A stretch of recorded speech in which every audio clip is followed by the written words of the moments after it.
ሰላም ጤና ፍቅር ውድ በመላው ዓለም ለምትገኙ የዩቲዩብ ቻናል ቤተሰቦች በያላችሁበት ይበዛላችሁ በረከትላችሁ ዘንድ እመኛለሁ። ውድ ቤተሰቦች እኔ ጸጋ አብራር ነኝ። ዛሬ እንደተለመደው በአዲስ የስነ ጽሁፍ ስራ ብቅ ብያለሁ በሌላ ማለት ነው። ውድ ቤተሰቦች ትንሽ መቼቱን እንግዲህ 1960ዎች ውስጥ ያረገ ቆየት ያለ ስራ ነው ይዤላችሁ የመጣሁት። አንጋፋው ጋዜጠኛና ደራሲ በበርካታ ስራዎቻቸው ምናቃቸው ጋሻ በራ ለማ የሳቸውን ስራ ነው ይዤላችሁ የመጣሁት። ነፍስ ይማር ይሰኛል። ለየት ያለ ጥሩ ጊዜ የሚሰጥ አሪፍ አይምሮን ሰፋ የሚያረግ እና እግረ መንገድም ብዙ ነገር ያስጨበጠ የሚፈስ አይነት ነው። ውድ ቤተሰቦች ስትጠይቁኝ በነበረው መሰረት በዚህ አጋጣሚ አንጋፋው ጋዜጠኛና ደራሲ ጋሻ በራ ለማ ከስነ ጽሁፍ ስራቸው ጋር በጋራ ቆይታ እንድናረግበት መልካም ፈቃዳቸውን ስለቸሩን በእናንተ በውድ ቤተሰቦች ስም ከልብ ላመሰግናቸው እድሜ ከጤናም ልመኝላቸው እሻለሁ። ውድ ቤተሰቦች እንደተለመደው ቪዲዮን ስከፍቱ ውድ ቤተሰቦች ላይክ አድርጎ መግባት ወይም መቀጠል አይዘንጋ ወይም መጀመር አይዘንጋ። በያላችሁበት ጥሩ ጊዜ እመኝላችኋለሁ። ውድ ቤተሰቦች ነፍስ ይማር እነሆ ለእናንተ ሙሉ ክፍል ነው።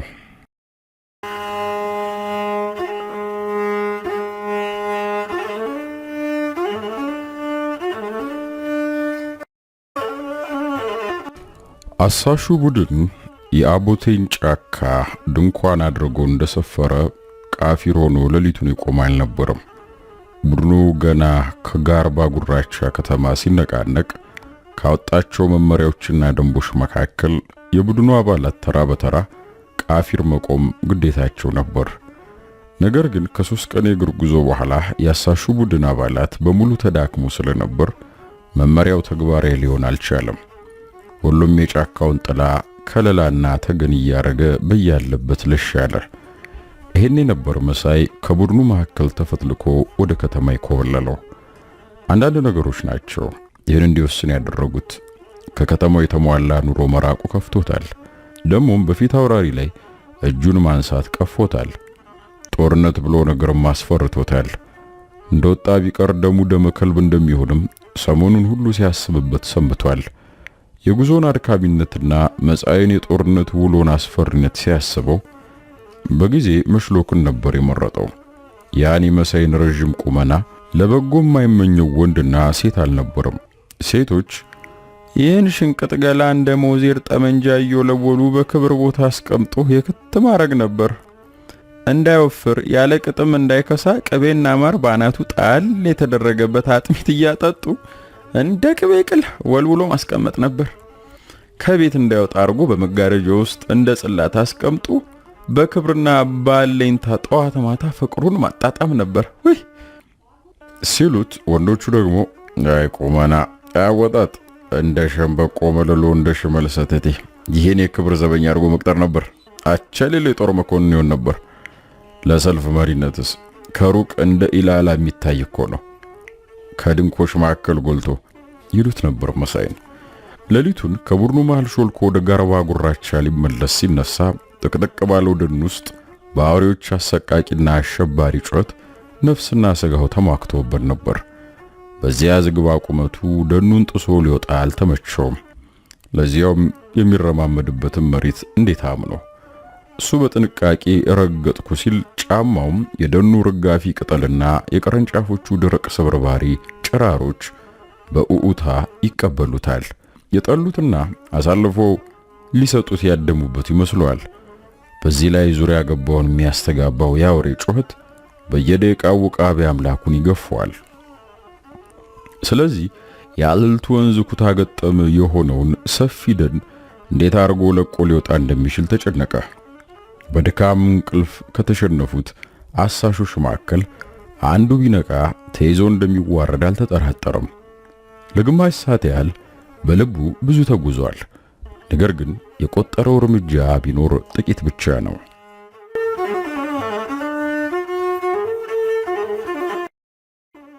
ሰውነቱ በጣርና በሽብር ላብረሷል። የውስጥ ልብሶቹና የኮቱ አንገትጌ በሽቅጠዋል። የዛፎቹ ቅጥያዎችና ቅጠሎች ንፋስ ባወዛወዛቸው ቁጥር ጆሮን፣ ጉንጩን፣ አፍንጫውን አንገቱንና ግንባሩን ሲነካኩበት በጎራዴ የተነካ ያህል ልቡ በፍርሃት ተናወጠች። መቆም አቃተው። ሰውነቱን እንደ ሸማኔ አረብ እጥፍጥፍ አደረገና ከቆመበት ቁጭ ያለ። የነበረው አማራጭ መንገድ በእንፉቅቅና በዳዴ ከጫካው ውስጥ መውጣት ነበር። ነገር ግን ሙከራውን ለመቀጠል ዳግም ወኔ ያጣ። ከበስተጀርባው ወዳለው አሳሽ ሰራዊት አንዴም ዞር ብሎ አልተመለከተም። አንዳንዱን እንቅስቃሴውን ከጀርባው ቆሞ የሚቆጣጠሩና ጥቂት ነቅነቅ ቢል በጀርባው ጥይት የሚለቁበት መሰለው። ክፉኛ ከበደው። ፊት ለፊት ብቻ ዝም ብሎ በባዶ ላይ ያፈጣል።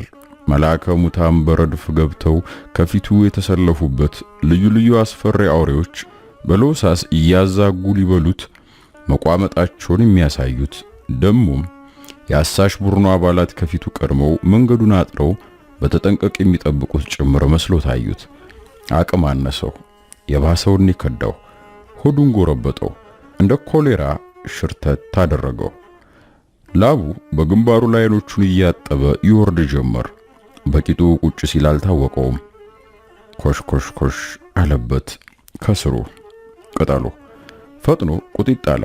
ፊት ለፊት ትክ ብሎ ተመለከተ። እዚህም እዛም የፓውዛ ባትሪ ብርሃን አይነት ነገር ታየው። አይኖቹን ከደን ከፈት አደረገ። ብርሃኑ አሁንም ተግ ብሎ ይበራበታል። አንገቱን በጭንቅ በመከራ ግራና ቀኙን ለማጣራት በአይኖቹ ሞከረ። የአስደንጋጭ ብርሃኑ አሁንም እዚህም እዚያም ቦግ ብሎ ታየው። ጩኸቱን ሊለቀው ቃጣው። ነገር ግን የማኑን ያይዞ ይበለው። ከዚህ ጣር አውጡኝ ለማለት እንኳ ትንፋሹን የሚያሰማበት አቅም አነሰው። ሌላ ግማሽ ሰዓት አለፈ። አይኖቹን ከደን ከፈት እያደረገ እነዚያን የግራ ቀኝ ብርሃኖች አስተዋለ። ትክ ብሎ ሲመለከት የባሰ የብርሃኑ ኃይል እያየለና እየጎላ ከመምጣት በቀር ሊሰወርበት አልቻለም። አንድ ነገር በደም ነፍስ ታሰበው። ባትሪያዙት ይንቀሳቀሳሉ ወይስ አይንቀሳቀሱም የሚል። አድፍጦ የብርሃኑን እንቅስቃሴ ከያቅጣጫው ተመለከተ። ነገር ግን አንዳችም እንቅስቃሴ ሊያይ አልቻለም። የሌሊቱ እየተገባደደ መምጣት በሌላ ጎኑ አሰጋው። እዚህ ተሸጉጬ አሳሽ ቡድን ቢያገኘኝ ወይም አውሬ ቢበለኝ እንዲያውም ስሜም አይጥምምና በእንቅርት ላይ ጆሮ ደግፍ ከማተረፍ የመጨረሻ ሙከራዬን ብቀጥል ይሻለኛል። ይኸው ብቻ ነው የሚያዋጣኝ አለና በእንፉቅቁ መሳብ ጀመረ። በተረከዙ ላይ ተቀምጦ በእጁ መዳፍ መሬቱን እያራመደ መንፏቀቁ ለመሳይ ቀላል አልነበረም። የቀጠላ ቀጠሉን ኮሽታና የቆንጥሩን ንክሻ ተቆጣጥሮ ለማለፍ ጥርሶቹን ደጋግሞ ነክሷል። ከ200 ሜትር የእንፉቅቅ ጉዞ በኋላ ሰውነቱም ጨርሶ ኑዛለ። ጫካውን ጨርሶ ሊለቅ ገና ግማሽ መንገድ ቀርቶታል። ተነስቶ ለመቆም የማይሞከር ሆነበት። በተረከዙ ቁጢጥ እንዳለ ወደ ጎኑ ጋደም አለ።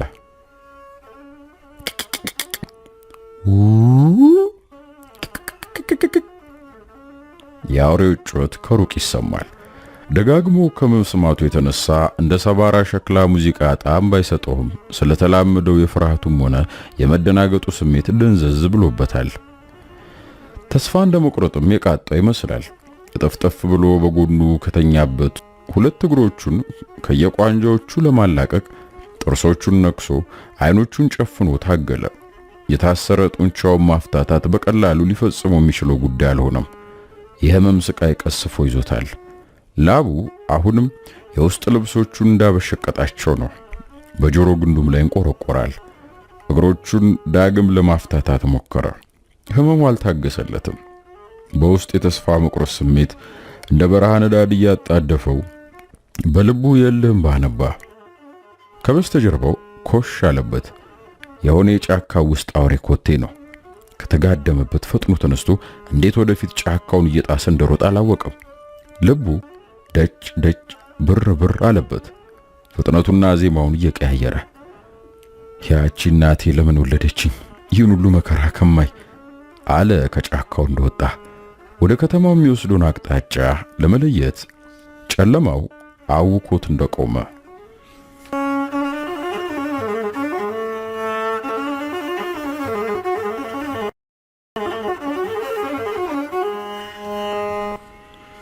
ድፍን የጋርባ ጉራቻ ከተማ ህዝብ መሳይን የሚያቀው ነፍስ ይማር በሚል ቅጽል ስም ነው። በህይወቱ ሙሉ እንደ አካባቢው ወግና ልማድ ተድሮ 3 ጉልቻ የሰራበት ጊዜ የለም። ባሎቻቸው የሞቱባቸውን ሴቶች በከተማይቱ ውስጥ እያሰሰ ሱሪውን መጣል ግን መለያው ነው። በዚህ ከአካባቢው ወንዶች የተለየ ጠባዩ የከተማው ሊስትሮች፣ የጉልት ሰራተኞችና የቡና ቤት አሻሻጮች ሳይቀሩ በቅጽል ስሙ ነፍሲ ማር እያሉ እንደሚጠሩት ግጥም ገጥሞበት እንደሚሳለቁበትም ይታወቃል። መሳይ ለምን የሙት ሚስቶችን እያሳደደ እንደሚወሽም የአካባቢው ሰው መላምት ብዙ ነው። ሀብትና ብዙ ያልተነካካች ሴት ፍለጋ ነው የሚሉት መላምቶች ግን ያመዝናሉ። የሱ ምክንያት ግን ለየት ይላል። አባቱ በልጅነቱ ሲሞቱበት አንድ የአካባቢያቸው ታዋቂ ባላባት እናቱን ሊጠይቅና ሊያጽናና ጎራ የሚል እየመሰለ እናቱን እየተመላለሰ ያማግጥ እንደነበር በቁጭት እያስታወሰ አድጓል። ሁሌም ይዝት የነበረው ሲያድግ የአባቱን አልጋ የደፈሩትን ባላባት አልጋ ደፍሮ ሊበቀላቸው ነበር። ግና እሱ እያደገ ሲሄድ የባላባቱ ሚስት እያረጁ ሄዱና በስተመጨረሻ መልአከ ሞት ወሰዳቸው። መሳይ ጥርሱን እንደነከሰ አልቀረም። ልክ እንደ ባላባቱ በሙት ሚስቶች ጎጆ ውስጥ እየተሟሟቀ የአባቱን አልጋ በቀል ስራዬ ብሎ ተያዘው። መሳይ ተወልዶ ያደገው ከጋርባ ጉራቻ ከተማ ወጣ ብላ በምትገኝ የገጠር መንደር ውስጥ በመሆኑ የኩዩ ወረዳን መውጫና መግቢያ ጠንቅቆ የሚያውቅ ነው። መጠነኛ ዘመናዊ ትምህርት በአካባቢው ከቀሰመ በኋላ የሥራ ዕድል የገጠመውም በዚያው የወረዳው አስተዳደር ጽሕፈት ቤት ነው። ከልጅነቱ ጀምሮ የሚታወቀውም አንድም በወላጅ አባቱ ስም አንድም በወንድ አያቱ ስም ሲጠራ ነው። የከተማይቱ ታዋቂ ከበርቴ የነበረው ይልማ እንደሞተም በዚያው በሙት ሚስቶች ወራሽነት አባዜው የይልማን ሚስት ሸጊቱን የተጠጋትም ከሳልስቱ ጀምሮ ነበር። እንደ ልብ ወዳጅና ብርቱ አስተዛዛኝ ጧት ማታ እየተመላለሰ በረታሽ ወይ ልጆቹስ ተጽናኑ፣ ሞት መቼም የአዳምና የሔዋን ልጆች የምሽት ዕጣ ነው፣ አትዘኝ፣ አንቺ ካልተጽናናሽና ካልበረታሽ ልጆቹ ሆድ እየባሳቸው ይጎዳሉ እያለ አንጀቷን ሲበላት የሞተ ተጎዳ እንጂኛ ምን አለብን፣ ብቻም የቆጨኝ ነገር እንደ ሰው ካልጋ ላይ ውሎ ሳላስታመመው እንደወጣ መቅረቱ ነው። ዋይልምዬ እያለች በደረሰበት ድንገተኛ የመኪና አደጋ በሞት መለየቱን እያመለከተች የጎመራ መንደሪን በመሰሉ ጉንጮቿ ላይ እንክብል በረዶ የሚያካክል እንቧን እያንኳለለች ስታስተናግደው ሰነበተች። የመሳይን ጠባ የሚያውቁ ሰዎች ጠጋ ጠጋ ማለቱ ለምን እንደሆነ ለማጤን ብዙ ጊዜ አልፈጀባቸውም። ጠርብ የሚያህል ሰውነቱን ከግድግዳ ጥግ አጣጥፎ ጭብጥ ኩርምት እያለ የሐዘንተኛውን ቤተሰብ ልብ ጎዝጉዞ ተኛበት። እንኳን ብቸኛይቱ ሸጊቱ ከሩቅ ስፍራ የመጣ ማስተዛዛኝ መሪር ሐዘን ያደረበት ወዳጅ አድርጎ ማሰቡ አይቀርም። እናም እስከ ተስካሩ ድረስ ከሸጊቱ ጎን አልተለየም። ሕፃናቱ ሳይቀር እስከ ዛሬ ያላወቁት የቅርብ ዘመዳቸው አድርገው ከማሰብና ከማመን የሚያጠራጥራቸው አንዳች ሁኔታ ላዩበት አልቻሉም። ተስካሩ ሲቃረብ አንድ ምሽት ላይ ስለ ድግሱ ሲያወያያት ነበር። ሸጊቱ የወሬ የሰማችበት ጠባዩ ብልጭ ያለባት። ብዙ ድግስና ግርግር ማብዛት አይሻንም፣ ግፋ ቢል 7 ጋን ጠላ፣ አንድ መሲናና አንድ ድንኳን በቂ ነው አይመስልሽም ሸጊዬ? በአይኖቹ ሙሉ አቆላመጣት። ምን ነው ክርስትና መሰለን አንተ? ለሰንቦ ማርያም፣ ለደዩ ጊዮርጊስ፣ ለኩዩ መድኃኔዓለም ቄሶች እንኳ መቼ ይበቃል አለችው በሐሳቧ ለመስማማቷን በሚገልጽ ጫን ያለ አነጋገር።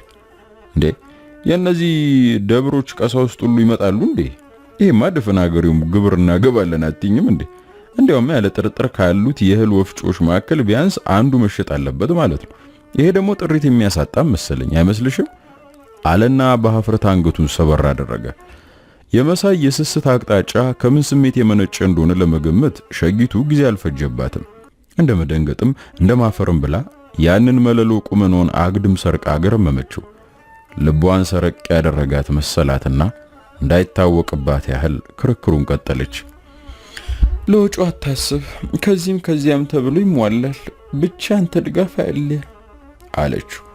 ጥርጣሬ በተሞላበት አኳኋን ድምጿን ቅዝዝ አድርጋ፣ ግድ የለም የራሴ ጉዳይ እኮ ነው፣ በማናቸውም መንገድ ከጎንሽ ነኝ፣ የጥሪ ወረቀቱንም እኮ በልጆቹ እያሳደልኩኝ ነው ደሞ አለና የሚናገረው ጠፍቶት ዝም አለ። መሬቱን እያየ። ምን የጎደለ ነገር አለ? ቀና ብላ በጉጉት ጠየቀችው። አይ የጎደለ ነገር እንኳን የለም፣ ብቻ እንዲያው አለ። ብቻ ምን ነው? ለመርከሙ እንደሆነ አንዴ ደክማል። ውለታን የደዩ ጊዮርጊስ ያስብልህ እንጂ ብላ ባይኖቿ የምትቀመጥበትን ወንበር እያማረጠች ሄዳ ካንዱ ላይ አረፈች።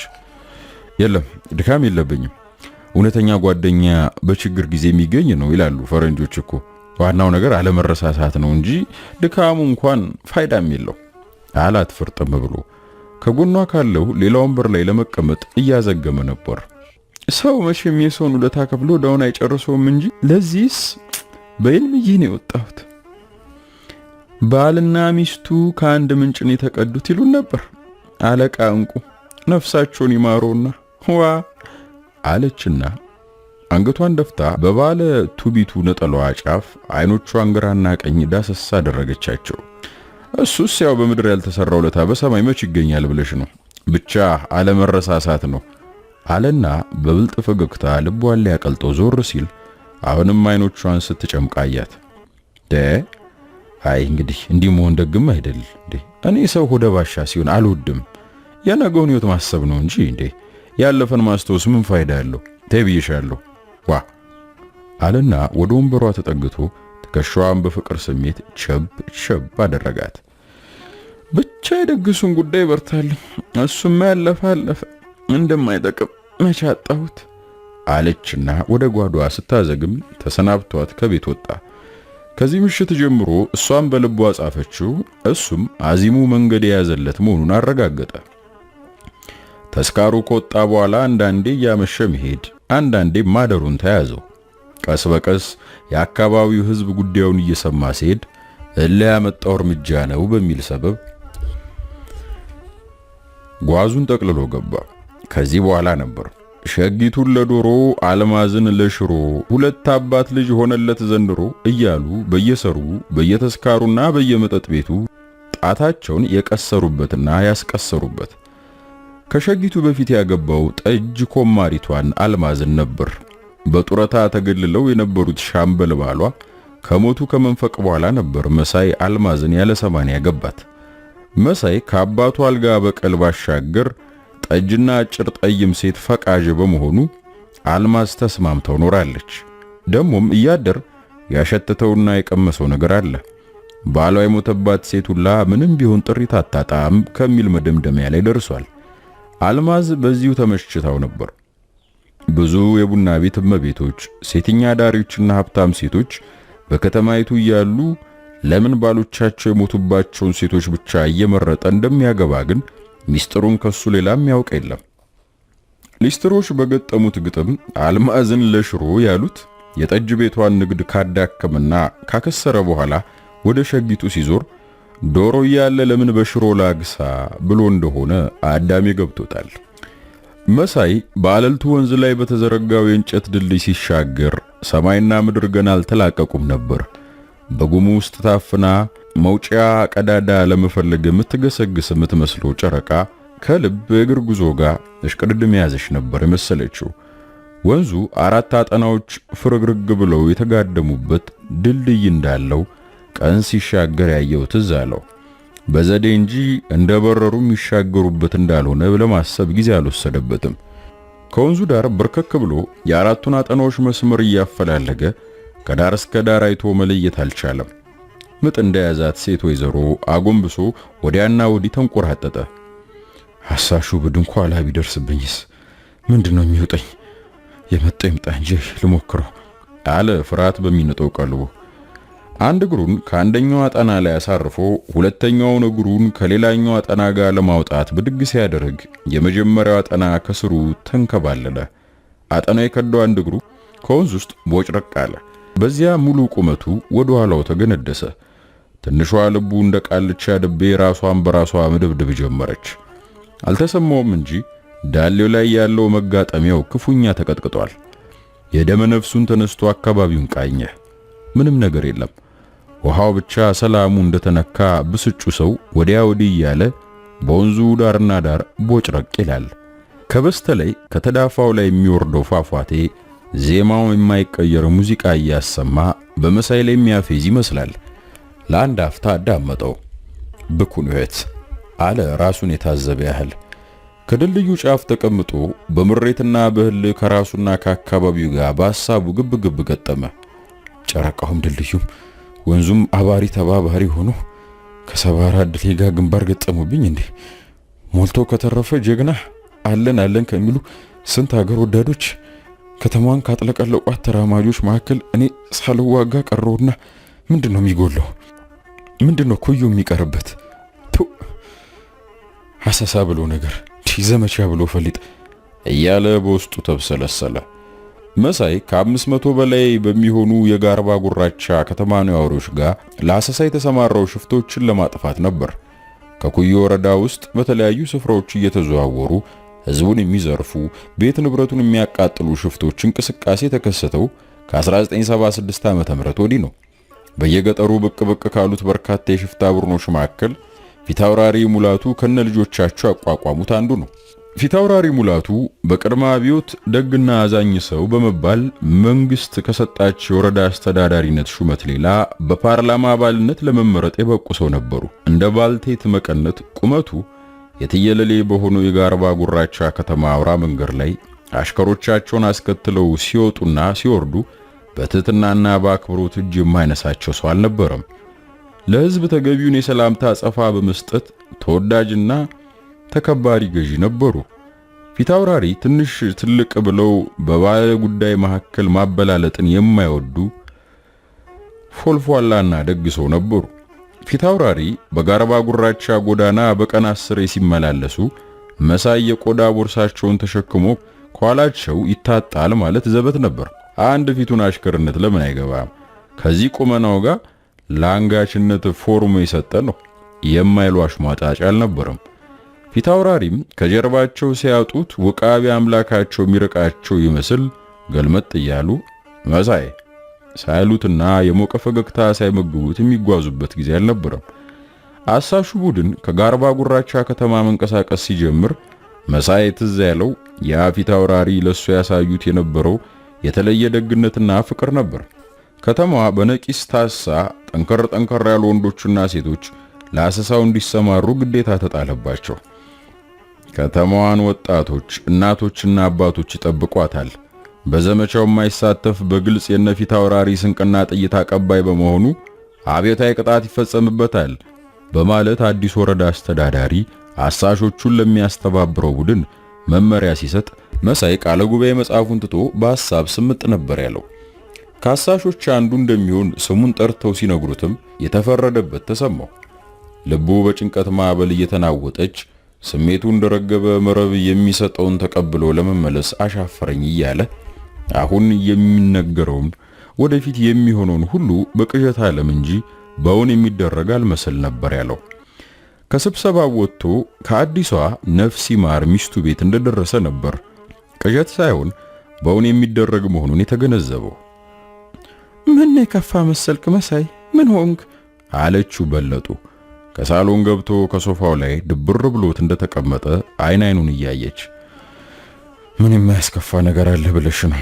አገሩን ያምሱታል እኮ እንደ ባቄላ ኡፍ አላት በሰለችና በታከተ ድምጸት ፊቱን በእጆቹ እያሻሸ። በአይኑ እንድትቀመጥ በስተቀኙ ያለውን ኩርሲ ያመለከታት። ደሞ ምን መጣ?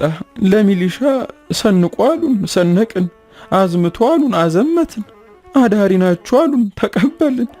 አሁን ደግሞ ምኑኑ ተባለ? ሆሆ ጉዳዩ ግድግዳው ላይ ያለ ይመስል አፍጥጣ ዞር ስትል የሟች ባሏ የእርገጤ ፎቶግራፍ መልሶ አፈጠጠባት። አይኖቿን ቶሎ ሰብራ የመሳይን ገጽ አሰሰች።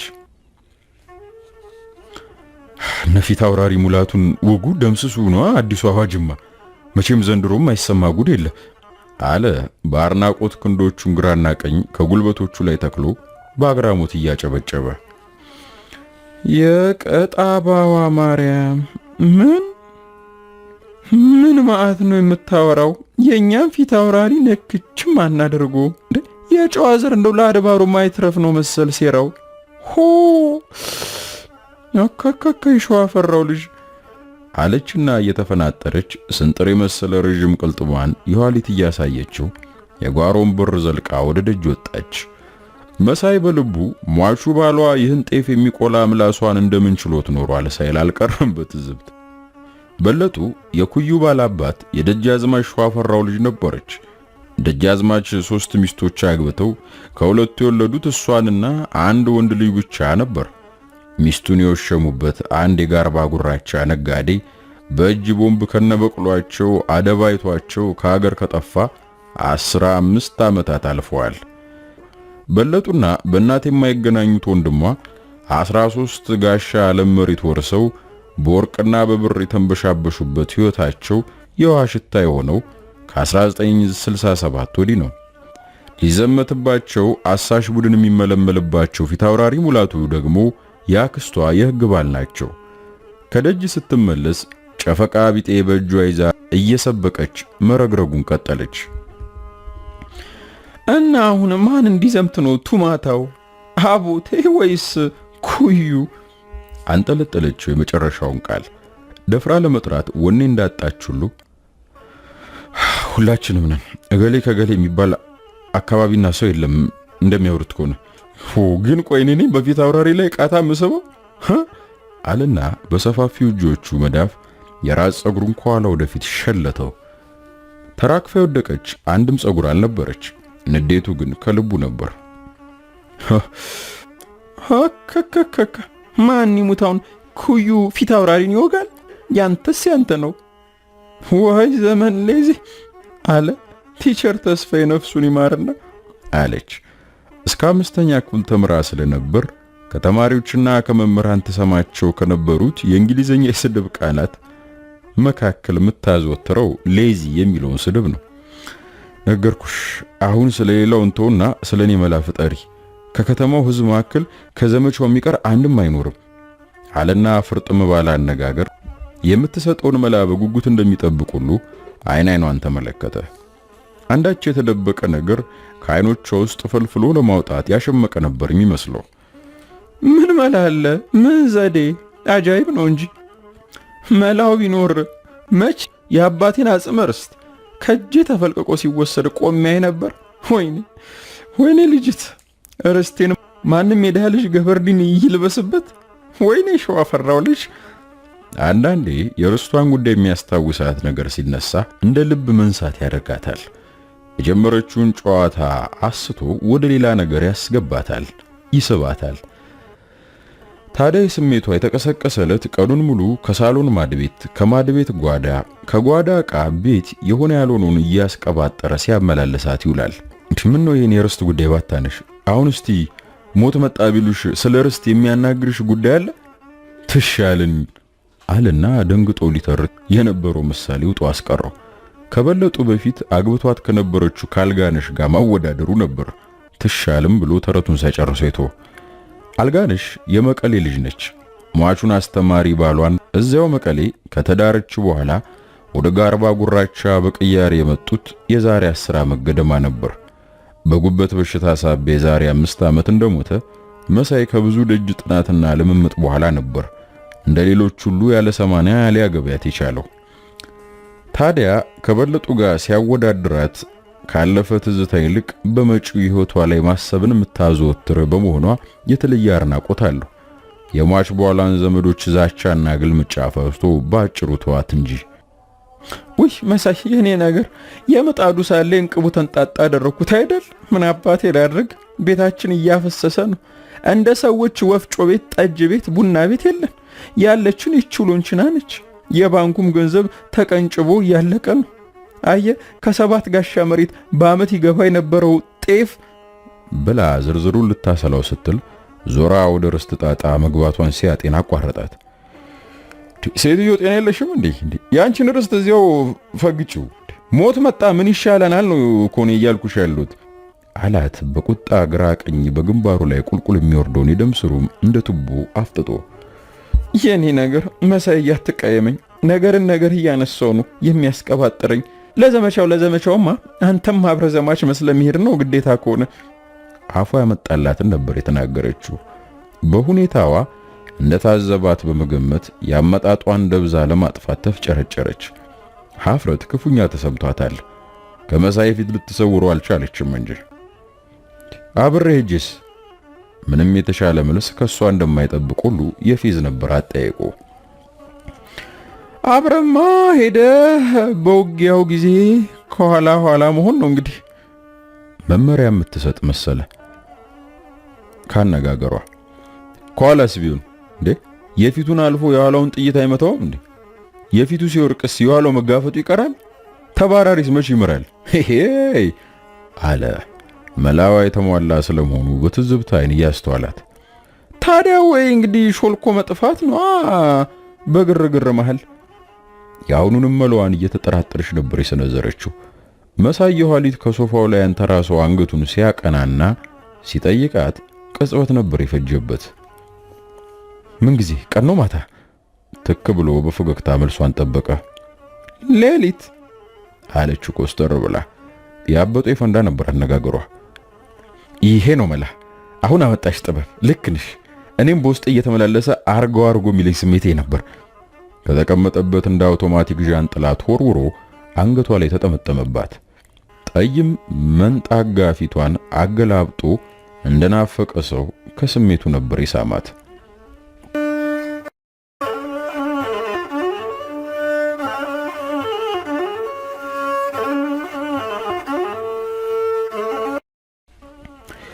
መሳይ ሰማይና ምድር ተላቁ ወገግ ሲሉለት በጀርባው ከተንጋለለበት ተነሳና የእንጨቱን ድልድይ ተሻግሮ ወደ ጋርባ ጉራቻ ከተማ ገሰገሰ። ከወንዙ ዳር ሲወድቅ የተቀጠቀጠው ዳሌው ከውርጩ ጋር የተሰማው ገና 2 ኪሎ ሜትር ያህል እንደተጓዘ ነበር። የማለዳ ወፎች በየዛፎቹ ላይ ሰፍረው ንጋቱን የሚያበስሩ ያህል ሲያውጫጩ የኩዩ ንፋስ ውርጭ አዝሎ ጆሮ ግንዱን እየሸነቆጠው ነበር። እንደ ሳማ ይለበልባል። መሳይ ልጅ ሳለ ከዱበና ተነስቶ ወደ ጋርባ ጉራቻ ሲጓዝ የማለዳው መንገድ ይጠላ የነበረው በዚሁ በውርጭ ምክንያት ነበር። ፊቱ አሸቦ መስሎ የእጆቹ ጣቶች እንደማማ ባለውሽ ተፈረክርከው፣ ጆሮቹ እንደቆሰለ ጦረኛ ጋሻ ተንቀርፍፈው፣ እግሮቹ እርጅናና ጭነት ወገቡን እንዳወለቁበት አህያ እግር እርስ በርሳቸው እየተፋተጉ ብርዱ አንጀቱን ሰርስሮ ገብቶ ያንሰፈሰፈው በስቃይ መላለስ እንደነበር ዘወትር ትዝ ይለዋል። በዚህ ማለዳ ጉዞ ላይ ውርጩ የዋዛ አልሆነለትም።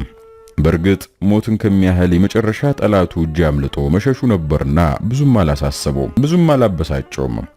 ዋናውን የእግር መንገድ ወደ ግራ በመተው ሰው ሊዘዋወርበት የማይችለውን ሰርጥና አሳቻ መንገድ እየመረጠ ተጓዘ። ከበስተኋላው ስርጓጉጥ የሚበዛበት የአቦቴ መንደር የማለዳ ጸጥታ እንደተላበሰ ርጭ ብሏል። ከበስተቀኙ ያደገበት የአያቶቹ መንደር ዱበናም ተራራውን ተንተርሶ ተላይተናል የሚለው ይመስላል። አያቶቹ ከሞቱ በኋላ አንዴም ብቅ ብሎ አያውቅም። የሰንቦ አምባዎች ሰተት ባለው ሜዳ ላይ እንደ መንጋ አፈሰው አይንን ይስባሉ። ከፊት ለፊት የኮርጴቲና ያገሎ ሰፋፊ ሜዳዎች የእግረኛ መንገደኛ ልብ ያሰንፋሉ። መሳይም ወይኔ ምን አለ ፈረስ ቢገኝ ያለው ይሄኔ ነበር። ሜዳው ለአይን ማረፊያ የሚሆን ጉብታ ቢጤ አድማስ እንኳን የለውም። የሜዳውን ስፋትና ርዝማኔ ያሰበ መንገደኛ እዚያው ሲዳክር የሚውል ነው የሚመስለው። ተስፋ ያስቆርጣል። ከቆምክበት ቁጭ በል አትሂድ ያሰኛል። ጉዞ ለመሳይ ቀና አልነበረም። ምንም አይነት ሰው በመንገድ ላይ እንዳይገጥመው ፊቱን ወደ ዱበና አዙሮ ሰርጥ ለሰርጥ መጓዙም መንገድ ሳያበዛበት አልቀረም። ለጋርባ ጉራቻ ከተማ የ180 ዲግሪ ዙሪያ ጥምጥም ጉዞ ያህል ነው። 10 ኪሎ ሜትር ያህል ከተጓዘ በኋላ ፀሐይ ሙቀቷን ትለግሰው ጀመር። እስካሁን መጓዙን እንጂ ወደ ከተማ በጥንቃቄ እንዴት መግባት እንደሚችል አላሰበበትም ነበር። ረሃብ አንጀቱን ሲያላውሰው ነው ስለ ጉዞ ማሰብ የጀመረው። ከመንደር ገብቶ የሚበላ ነገር መለመን ፈለገ። ነገር ግን ለጥንቃቄ የሚያሰጋው መሆኑን ለመገንዘብ አፍታም አልወሰደበትም። ወደ ዱበና አሻግሬ ከዚያው ተደብቄ በሰነበትስ የሚለው ጥያቄ ብልጭ ያለበት። መልሱ ግን ከቀድሞቹ አያቶቹ ጭሰኞች እጅ መግባትና በገበሬ ማህበረሰብ አባላት መዳፍ ስር መውደቅ እንደሆነ ቁልጭ ብሎ ታይቷል። ለአንድ አፍታ ብስጭት ብሎ እጆቹን ግራና ቀኝ አወራጨ። ወዲያው ቀና ሲል ነበር አንድ ፈረስ ከፊት ለፊት ሽምጥ እየጋለበ ወደሱ ሲመጣ ያየውና ወደ ቀኙ ታጥፎ እግሬ አውጭኝ ያለው። በዚያ ዝግባ ሰውነቱና መሰላል የሚያህል ቁመቱ ማሳ ለማሳ ሲኳትን ከመሬት ለመነሳት አቅቶት የሚንደፋደፍ ጆፍ አሞራ ነበር የሚመስለው። ጥቁር ካኪ ካፖርቱ፣ ራሱ ላይ የጠመጠመው ነጠላ፣ የታጠቀው ግራጫ ቦላሌ ሱሪ ከርቀት ለሚመለከተው በርግጥም የአሞራ ዘር እንጂ ሰው ነው ብሎ ለመገመት የሚያስደፍር አልነበረም። ፈረሰኛው አቅጣጫውን ሳይለውጥ ወደፊቱ ሸመጠጠ። መሳይ ግን ከኋላው የተከተለው መስሎት ሳይገላመጥ ከአንዱ ሁዳድ ወደ አንዱ ሁዳድ እየተሸጋገረ ሲበር ውድድር የገባ ሯጭ ምስጋና ይጣ። ሁለቱ ዳር ጨርሶ ሶስተኛውን ሲያጋምስ የረገጠው ጓል ከእግሩ ስር ከዳውና በአፍጢሙ ተደፋ። እረ ስለ ወንድ ልጅ አምላክ፣ እረ በልጅ የዛሬ ማረን ጌቴ እያለ ከተደፋበት ወተወተ። ምንም መልስ ሲያጣ ከኋላው ቆሞ በትዝብት የሚጠባበቅ መሰለውና ሰውየው በፈረሱ ላይ እንዳለ እግሩ ላይ ተጠምጥሞ ሊለምነው ፈጥኖ ተነሳ። ዙሪያውን ቢመለከት እንኳን ፈረሰኛ ወፍ የለም። እያለ እንዳበደ ሰው እየተንከተከተ በራሱ ላይ ሳቀ። በመቄሉ ራሱን በራሱ አኮረፈ። የተወለደበትን ቀን ረገመ። ከሞት በማምለጥ ላይ መሆኑን ግን አልረሳውምና መልሶ ራሱን በራሱ ወዲያው አጥናና። የቄሲ ኪዳነ ምሕረትን ኮረብታማ መንደሮች ከፊት ለፊት አሻግሮ እያየ ቀኑ ሙሉ ተጉዞ አመሻሽ ላይ ከአንድ የገጠር መንደር ደረሰ። እንደ ማንኛውም የእግዚአብሔር እንግዳ እንዲቀበሉት ያንን ቅልስልስ አቀራረቡን አሳምሮ የቤቱን ጌታ ጠየቀ። ጌቴ የሩቅ መንገደኛ ነኝ፣ እባክዎ ቢያሳድሩኝ አለ እያስተዛዘነ። የአካባቢው ሕዝብ እንኳን የሱ አይነት ለስልስ ያለ ሰው መጥቶበት ለተራው መንገደኛም አክብሮትና ትህትና እንደሚያደርግ መሳይ ራሱን ማሳምሮ ያውቃል። ከወዴት ነው የመጡት አለው የቤቱ አባወራ ለአካባቢው ጠጉረ ልውጥ መሆኑን ባለመጠራጠር ከእግሩ እስከ ራሱ እያስተዋለው። ከጓጽዮን ነው ጌቴ፣ ከቤት ከወጣሁ 5 ቀን። የዝለቁ ወደ ቤት፣ ቤት ለእንግዳ ነው እያለ በእጁ የቤቱን በር አመለከተውና ምን ነው በደህና ነው አለው ምክንያቱን ለማወቅ ተቻኩሎ። ምን ባኮት ልጄን የፊታችን እሁድ ነው ምድረው። ለሰርጉ አንድ ሰንጋ ገዝቼ እንዳሰርኩት ገመድ በጥሶ በቀደም ለሊት ጠፍቶ እሱን ፍለጋ ነው እኮ መንከራተተው አለ ሳያስበው በመጣለት መላ ራሱን በራሱ በልቡ እያደነቀ። ሰንጋ ሄሄ ዛሬ ሌባ ካይን ውስጥ ነው የሚነጥቀው። እንኳን የጠፋ ከብት አግኝቶ በረት ውስጥ የቆመስ መቼ ይምራል? ከንቱ ነው አለ የቅሬታ ድምጸት በተሞላው አነጋገር። አጎዛ ከተነጠፈበት መደብ ጎን ለጎን ቁጭ ያለው። አረ እንደው እኛንስ አካባቢ ሌባ ደፍሮት አያውቅም ነበር፣ ዘንድሮ በሌና የቀን ጎደለ እንጂ አለ ፍርጥም ብሎ። እነዚህ ሀገር ያታከቱ ሽፍቶችስ ከተራው ሌባ በምን ይለያሉ? አሁን በቀደምለት ከዚያ ማዶ መንደር 2 ሰው ገለው ከብቶቹን ከበረት ነርተው ነው ሄዱት። ምን ይሄ ብቻ ሀገሩን በሙሉ በዘረፋና በግድያ እያሰቃዩት ነው። እንዲያው እናንተ አካባቢ ባይደርሱ ነው እንጂ አለው ምሬት ባዘነ ድምጸት ባለቤቱ። መሳይ አንዳች ነገር አናቱን ይመቱ ያልተሰማው። የምን ሽፍታ? ስለ ሽፍታ ከሰማና ካየን ከ50 ዓመታት በላይ ሆኖናል አለ በራሱ ሸት መልሶ እንደመደናገጥ እያለና እንዳይነቃበት እጆቹን በማወራጨት። የጫንጌው ሚካኤል ስለፊት አውራሪ ሙላቱ እንኳን አልሰማችሁም? ምን ሰላም የወረደበት ሀገር ነው እናንተስ አለው በአግራሞትና የመሳይን አባባል ባለመቀበል አይነት የእንቢታ ድምጽ። አረ በጭራሽ እንዲያው ሰሞኑን በዚህ አካባቢ ይህንኑ ሰንጋ ሳፈላልግ ሽፍታ እጅ ገብቶ እንዳይሆን እያሉ አንዳንዶች አሳሰቡኝ እንጂ በእኛ አካባቢ የተሰማ ሌላ ወሬ የለም አለ ሽምጥጥ ያለው እሸቱን እውነት ለማስመሰል በሚያጎላ አነጋገር። ሰውየው መከራከር አልፈለገም።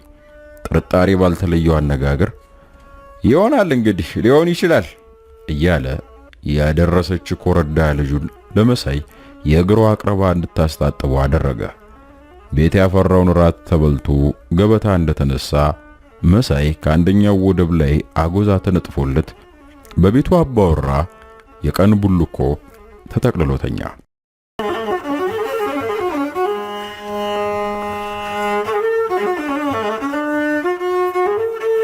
ሌሊቱ ለመሳይ ቀኙን አልሰጠውም። አንዲት አጎዛ ብቻ የተጣለችበት አባጣ ጎርባጦ የጭቃ መደብ እንደበለጡ አረግራጊ የሽቦ አልጋ የተመቸ አልነበረም። በዚህ ላይ ለረጅም ቁመናው አጭሩ መደብ አልመጠነውም። ከጉልበቱ በታች ቅልጥሙና የእግሩ ጫማ ተንጠልጥሏል። ያለው አማራጭ ኩርምት ብሎ መተኛት ብቻ ነበር። ለዚያውም ጉልበቱን ከመደቡ ጠርዝ ውጪ እንደ መድፍ አፈሙዝ ደግኖ። በትናንቱ ሌሊት ባሳለፈው የእግር አውጭኝ ጭንቀትና ቀኑን ሙሉ በተጓዘው ረጅም ጎዳና ሳቢያ ሰውነቱ ከያንጓው ላይ ተበጣጥሶ የወደቀ ያህል ተሰምቶታል። እንደምንም የመኝታው ምቾት አልባነት ከሰውነቱ ጋር ለማስማማት ጥቂት ከተገለባበጠ በኋላ እንቅልፍ ወሰደው። ቢቀሰቅሱት እንኳን የማይሰማ ያህል ጇ ብሎ ተኝቶ ጭልጥ ያለ እንቅልፍ ነበር የወሰደው። ነገር ግን ብዙም ሳይቆይ በቅዠት ዓለም ውስጥ መንሳፈፍ ጀመረ። ፊታውራሪ ምንም ሳይዋጉ እጅ ከፍንጭ ይዛሉ። ጀሌዎቻቸውን በሙሉ ከነሙሉ ትጥቃቸው እጃቸውን ይሰጣሉ።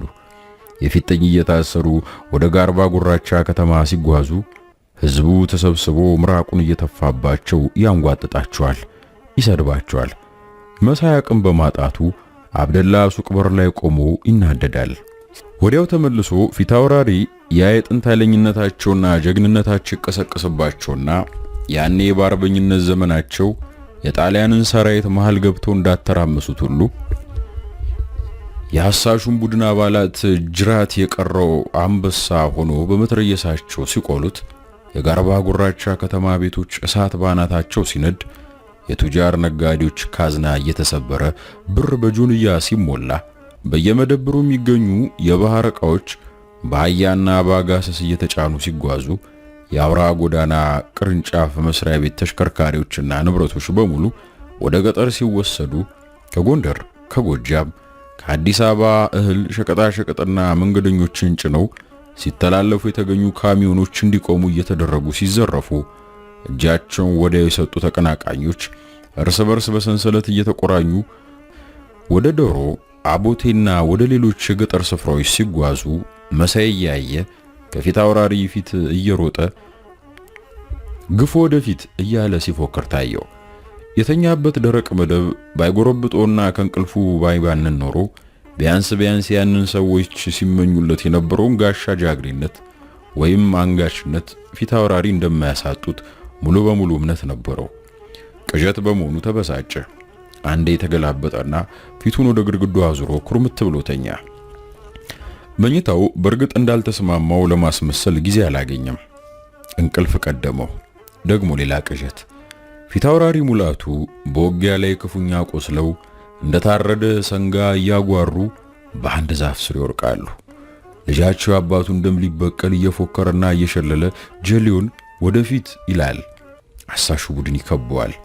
በሰላም እጅህን ስጥ፣ እናንተም ጀሌዎች የሰላም ጥሪያችንን ተቀበሉን እያለ በድምጽ ማጊያው የአሳሹ ቡድን መሪው ተውታል። የፊታውራሪ ልጅ ግን የሰላም ጥሪውን አልቀበልም ብሎ ደም እንደጠማው አውሬ ሰርጥ ለሰርጥ ያነፈንፋል።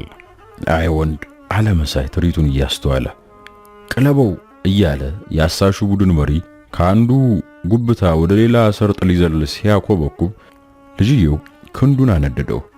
ወይኔ ጣሰው ተበላሽው አለ አካባቢውን በሚጠቅስ የሽንፈት ድምጽ። ባለ ድምጽ ማጊያው በድጋሚ ሰላም ጥሪውን አቀረበ። በሰላም ሁላችሁም እጃችሁን ስጡ። ጀሌው በሙሉ የያዘውን መሳሪያ እየወረወረ ሁለት እጁን ካናቱ በላይ ዘረጋ። አሳሹ ቡድን እንደ ንብ ሰፈረበት። ጣሰው የመጀመሪያ ሕክምና እርዳታ ተደርጎለት ከነጀሌው አባቱን አስክሬን አጅቦ ወደ ጋርባ ጉራቻ ከተማ ተወሰደ። የአሳሹን ቡድን በድል አድራጊነት መመለስ የሚጠባበቀው የከተማው ሕዝብ ኮርጴቲ ድረስ መጥቶ ተቀበለው። እየተዘፈነ እየተጨፈረ እየተፎከረ እየተሸለለ አስተዳደሩ ጽሕፈት ቤት ድረስ አጅቦት መጣ። የወረዳው አስተዳደር የተገኘውን ድል ካበሰረ በኋላ እንግዲህ አካባቢውን የውጭ ጠላቶች ደምስሰናል፣ አሁን የሚቀረን የውስጡን መመንጠር ነው። የነፊት አውራሪ ስንቅና ወሬ አቀባይ የነበሩ ሁሉ ዛሬ ከፊታችሁ ይቀርባሉ። የስም ዝርዝሩ የሚከተለው ነው: ሻለቃ ልመንህ፣ ባላምባራስ ኦርዶፋ፣ ድረስ ሙላት፣ ዘነበቻ አያሌው፣ በለጡሹ አፈራው፣ መሳይ አንዳርጌ ሲል መሳይ ስለ ወንድ ልጅ፣ ስለ ደይ ጊዮርጊስ፣ ስለ ክርስቶስ ምን አጠፋው እያለ ሲጮህ የቤቱ ጌታ ከእንቅልፉ ባነነ። ወንድም አቶ እንግዳው ምን ነው ምነካ እያለ ቀስቅሶ ከዚያ ከቅዠት አዘቅት ውስጥ አወጣው። መሳይ በእንቅልፍ ዓለም ያየውንና የሆነውን ሁሉ ሲያስታውስ ብዙ የቀባጠረ ስለመሰለው ያላሰበው የመንፈስ ጭንቀት ቀስፎ ያዘው። ለቤቱ ጌታ ግን በጎም ክፉም መልስ አልሰጠውም። በቀጥታ ሌላ የእውን ዓለም ጭንቀትና ሐሳብ ውስጥ ነበር የገባው። ካሰቃቂው ቅዠት በኋላ እንቅልፍ ባይኑ አልዞረም። የባጤ ቆጡን ሲያስብ ሲጨነቅና ሲጠበብ አድሮ በንጋቱ ወፍ ተጠርቶ መንገዱን ወደ ጋርባ ጉራቻ አቀና። ባለቤቶቹ ስላሳደሩት ምስጋና እንኳን ለማቅረብ ፋታ አልነበረውም። የሳር ጎጆኑ ልቅልቅ የጥርብ ሳንቃ በር ከፍቶ ሲወጣ ሽሽቱ ወዴት ልትሄድ ነው አይነት ተጨማሪ ጥያቄ እንዳይመጣበት ለመገላገልም ጭምር ነበር። መሳይ በሩን ከፍቶ ሲወጣ የቤቱ ጌታ ሰምቶታል። ለሽንት ወጥቶ የሚመለስ ነበር የመሰለው። እንደወጣ መቅረቱን ከተረዳ በኋላ ነበር ከሚስቱ ጋር ጥቂት መላምት የተወራወሩት። ሁኔታውን ሳየው የቀድሞ ባላባት ይመስላል ባክሽ። አንተ ደግሞ ባላባትነቱን የደነቀ ይልቅስ ማርያም ባጭሩ ገላገለችን። ምን እንዳንሆን ምን እንዳይመጣ ኮስተር ያለ እንደ ወንዶች ሁሉ እዚህ ገብቶ አልወጣም ቢለንስ አይታይህም ጦሱ? በጥያቄ አመላካከት አፈጠጠችበት። ምንድነውና አላት አንዳች ነገር ለማወቅ እንደቋመጠው። እንደ ያለው መንገደኛ ነኝ ባይ ሁሉ በምን ታምነዋለህ? የሽፍቶች ወገን እንደሆነስ ያረጋገጠ ምስክር አይነት ነበር ድምጸቷ። አይዳ አንቺ ደግሞ ሽፍታውና ሰላማዊ ሰው አትለይም እንዴ? ሽፍታ እንዲህ ሙሉ ለሙሉ እንደ ከተማ ሰው ለብሶ ነው ጫካ የሚኖረው? አጉል ግምት ነው። ጢቅ አደረገ ምራቁን ኮለሉ ላይ። የማይጥም ነገር ሲሰማ ወይም ሲያይ ምራቁን ጢቅ ማድረግ አብሮት ያደገ ጠባዩ ነው። ያው ደህና ሆኖ አለማለቱ ምናልባት ከእንቅልፋችን እንዳይቀሰቅሰን አስቦ ይሆናል። ደግሞ የከተማ ሰው ለእንዲህ አይነት ሁሉ ጥቃቅን ነገር ሁሉ ይጨነቃል። የተኛን ሰው መቀስቀስ በከተማ ኖር ነው አታቂም አለ ለማሳመን እያንዳንዱን ቃል እየረገጠ። በሌሊት መሸምጠጡስ? ባሏ በሚሰጠው ምክንያት አረካችም። ምን የተጨነቀ ሰው ሌሊት ማልቱ ነው? ምን ማለትሽ ነው? የፊታችን እሁድ እኮ ልጁን ይድራል። ሰንጋን ያህል ነገር ጥሎ እንዴት ሰላም ያገኛል? ያልተነካ ግልግል ያውቃል አሉ አባባ አልና ተርቶ መልሷን ጠበቀ። እሷ ግን ምንም መልስ አልሰጠችው። ለቁርሳቸው ገንፎ ለማገንፋት ውሃ በምንቸት ልታፈላ ከባሏ ጉያ ተፈትልካ ወጣች።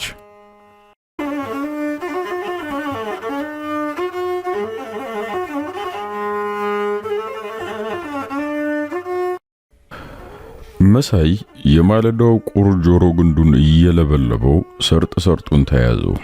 ለ3 ቀናት ከላዩ ላይ ያልወለቀው የውስጥ ልብሱ ቅንቅን የህሊና እረፍት ነስቶታል። ነፋስ እንደወዘወዘው ሸምበቆ ቀውሌ ቁመቱን ግራና ቀኝ እያላጋ ሲሄድ የቀትር ሰካራም ነበር የሚመስለው። ጠይም ፊቱ ገርጥቶ አሸቦ መስሏል። ጸጉሩ ተንጨፍርሮ የተቆጣች ጃርትን ተመስሏል። መረሬና ቀይ አፈሩ ግራጫ ሱሪውን ከጉልበቱ በታች አዥጎርጉሮት ሲታይ ከአስሮ ማቅለም የጎጆ ኢንዱስትሪ ተመርቶ የወጣ ፋሽን ሱሪ መስሏል። ሰው በልብ ትርታ ፍጥነቱ ብቻ የሚሞት ቢሆን ኖሮ መሳይ ከትናንት ወዲህ ባከተመለት ነበር። አሁንም የልብ ትርታው ፍጥነት አልቀነሰም። ድምድጭ ድውድጭ ይልበታል። ፍርሃቱን ስጋት ውሎ የጠፋ ቋጠሮ ነበር የሆነበት። ያደረበትን መንደር ለቆ የጋርባ ጉራቻን ወንዝ እየተከተለ ሲሄድ በሐሳቡ የማይመጣበት ዝብርቅርቅ ትርኢት አልነበረም። በልክና በንዴት የመጣበትን ሐሳብ ሁሉ ላለማብሰልሰል ቢታገልም አልሆነለትም። እንዴ አንዴ ነፍሲ ማር የሚባል ቅጽል ስም ተሰጥቶት ያሳለፈውን የሙት ሚስቶች ወራሽነት ዘመኑን ያስባል። ጉዳዩ እንደማፈር ሲያሰኘው መልሶ በራሱ ይኩራራና ይጽናናል። እንዲያውም በዚህ ሕይወት የቀኑበትን ሁሉ በልቡ ይራገማል፣ ይፎክርባቸዋል። በተለይ የከተማይቱ ወጣት ተማሪዎች እንደ ልማዳቸው ካሰለፈች ሆቴል በረንዳ ላይ ተሰብስበው ነፍሲ ማር እያሉ ሲያፌዙበት በጥርሶቹ ሲቦጫጭቃቸው የታየው አይኖቹን በድል አድራጊነት ያጉረጠረጣል። ሐሳቡን ከአእምሮ መንጭቆ ያወጣ ያህል አክቱ አለና ከበስተግራው በኩል ተፋ። ደረቅ አከታ ነበር ላመል ያህል። ጸጉሩን በተስፋ መቁረጥ ስሜት እየነጨ ካገሎ የተነሳውን የጋርባ ጉራቻ ወንዝ ዳርዳሩን መከተል ቀጠለ። ብዙም ሳይጓዝ ስለ ወንዙ የተፈጥሮ ሕይወት ማሰብ ያዘ።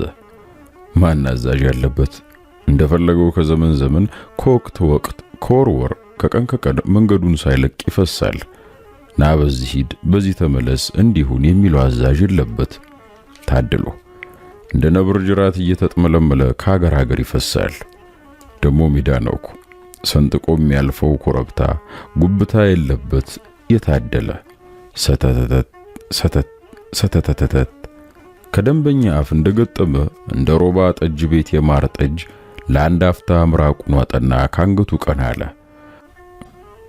ምንድነው ማሰበው? የጋርባ ጉራቸውን ሽቅፍ ፈሰሰ፣ ቁልቁል ፈሰሰ። ምንድነው ለኔ ምንድነው ጭንቅላቴ የሚያስበው? ሀደራው አለና በሰላልኛ ራሱን ሰድቦ ግንባሩን በመዳፉ ተመተመው። የጧቷ ፀሐይ ውብ ብርሃኗን ነፍጋለች። የማይጠገበው ስስ ሙቀቷ ግቷን እንደተነፈገች ጥገት ተውጦ ቀርቷል። ጥሩ ቀን አይደለም አለ በለውሳስ ሰማዩን አንጋጦ እየተመለከተ። እስካሁን በርቀት እንጂ በቅርብ አንድም የሰው ዘር አላየም። ከቀን ወደ 7 ሰዓት ገደማ ላይ ድካምና ራብ ተጫጫኑት። አንጀቱ ይላወስ ጀመር። የእግሮቹ ጡንቻዎች ይዛሉ። እንደ ልቡ መራመድ፣ አየር መሳብና ማስወጣት አልቻለም። ይበልጥ ያስጨነቀው ግን ይህ አልነበረም። አሁን በቀትር ገብቼ ይህ ከተማው ሰው ቢያየኝስ? ለምን መጣ ተብዬ ብጠየቅስ ምን መልስ አለኝ? እጄን ይዘው ነው ወደ መጣሁበት የሚመልሱኝ። አሁን ምሽት ሸት ሲል ከተማ በገባ ይሻለኛል። ይህ ብቻ ነው የሚያዋጣኝ። እዚህ ከወንዙ ዳር አድብቼ መዋል ነው አለ። ለረጅም ሰዓቶች ሲያስጨንቁ የቆየው ሐሳቡን በመክታት ጋርባ ጉራቻ ከተማ ሊደርስ ወደ 10 ኪሎ ሜትር ብቻ ነው የቀረው።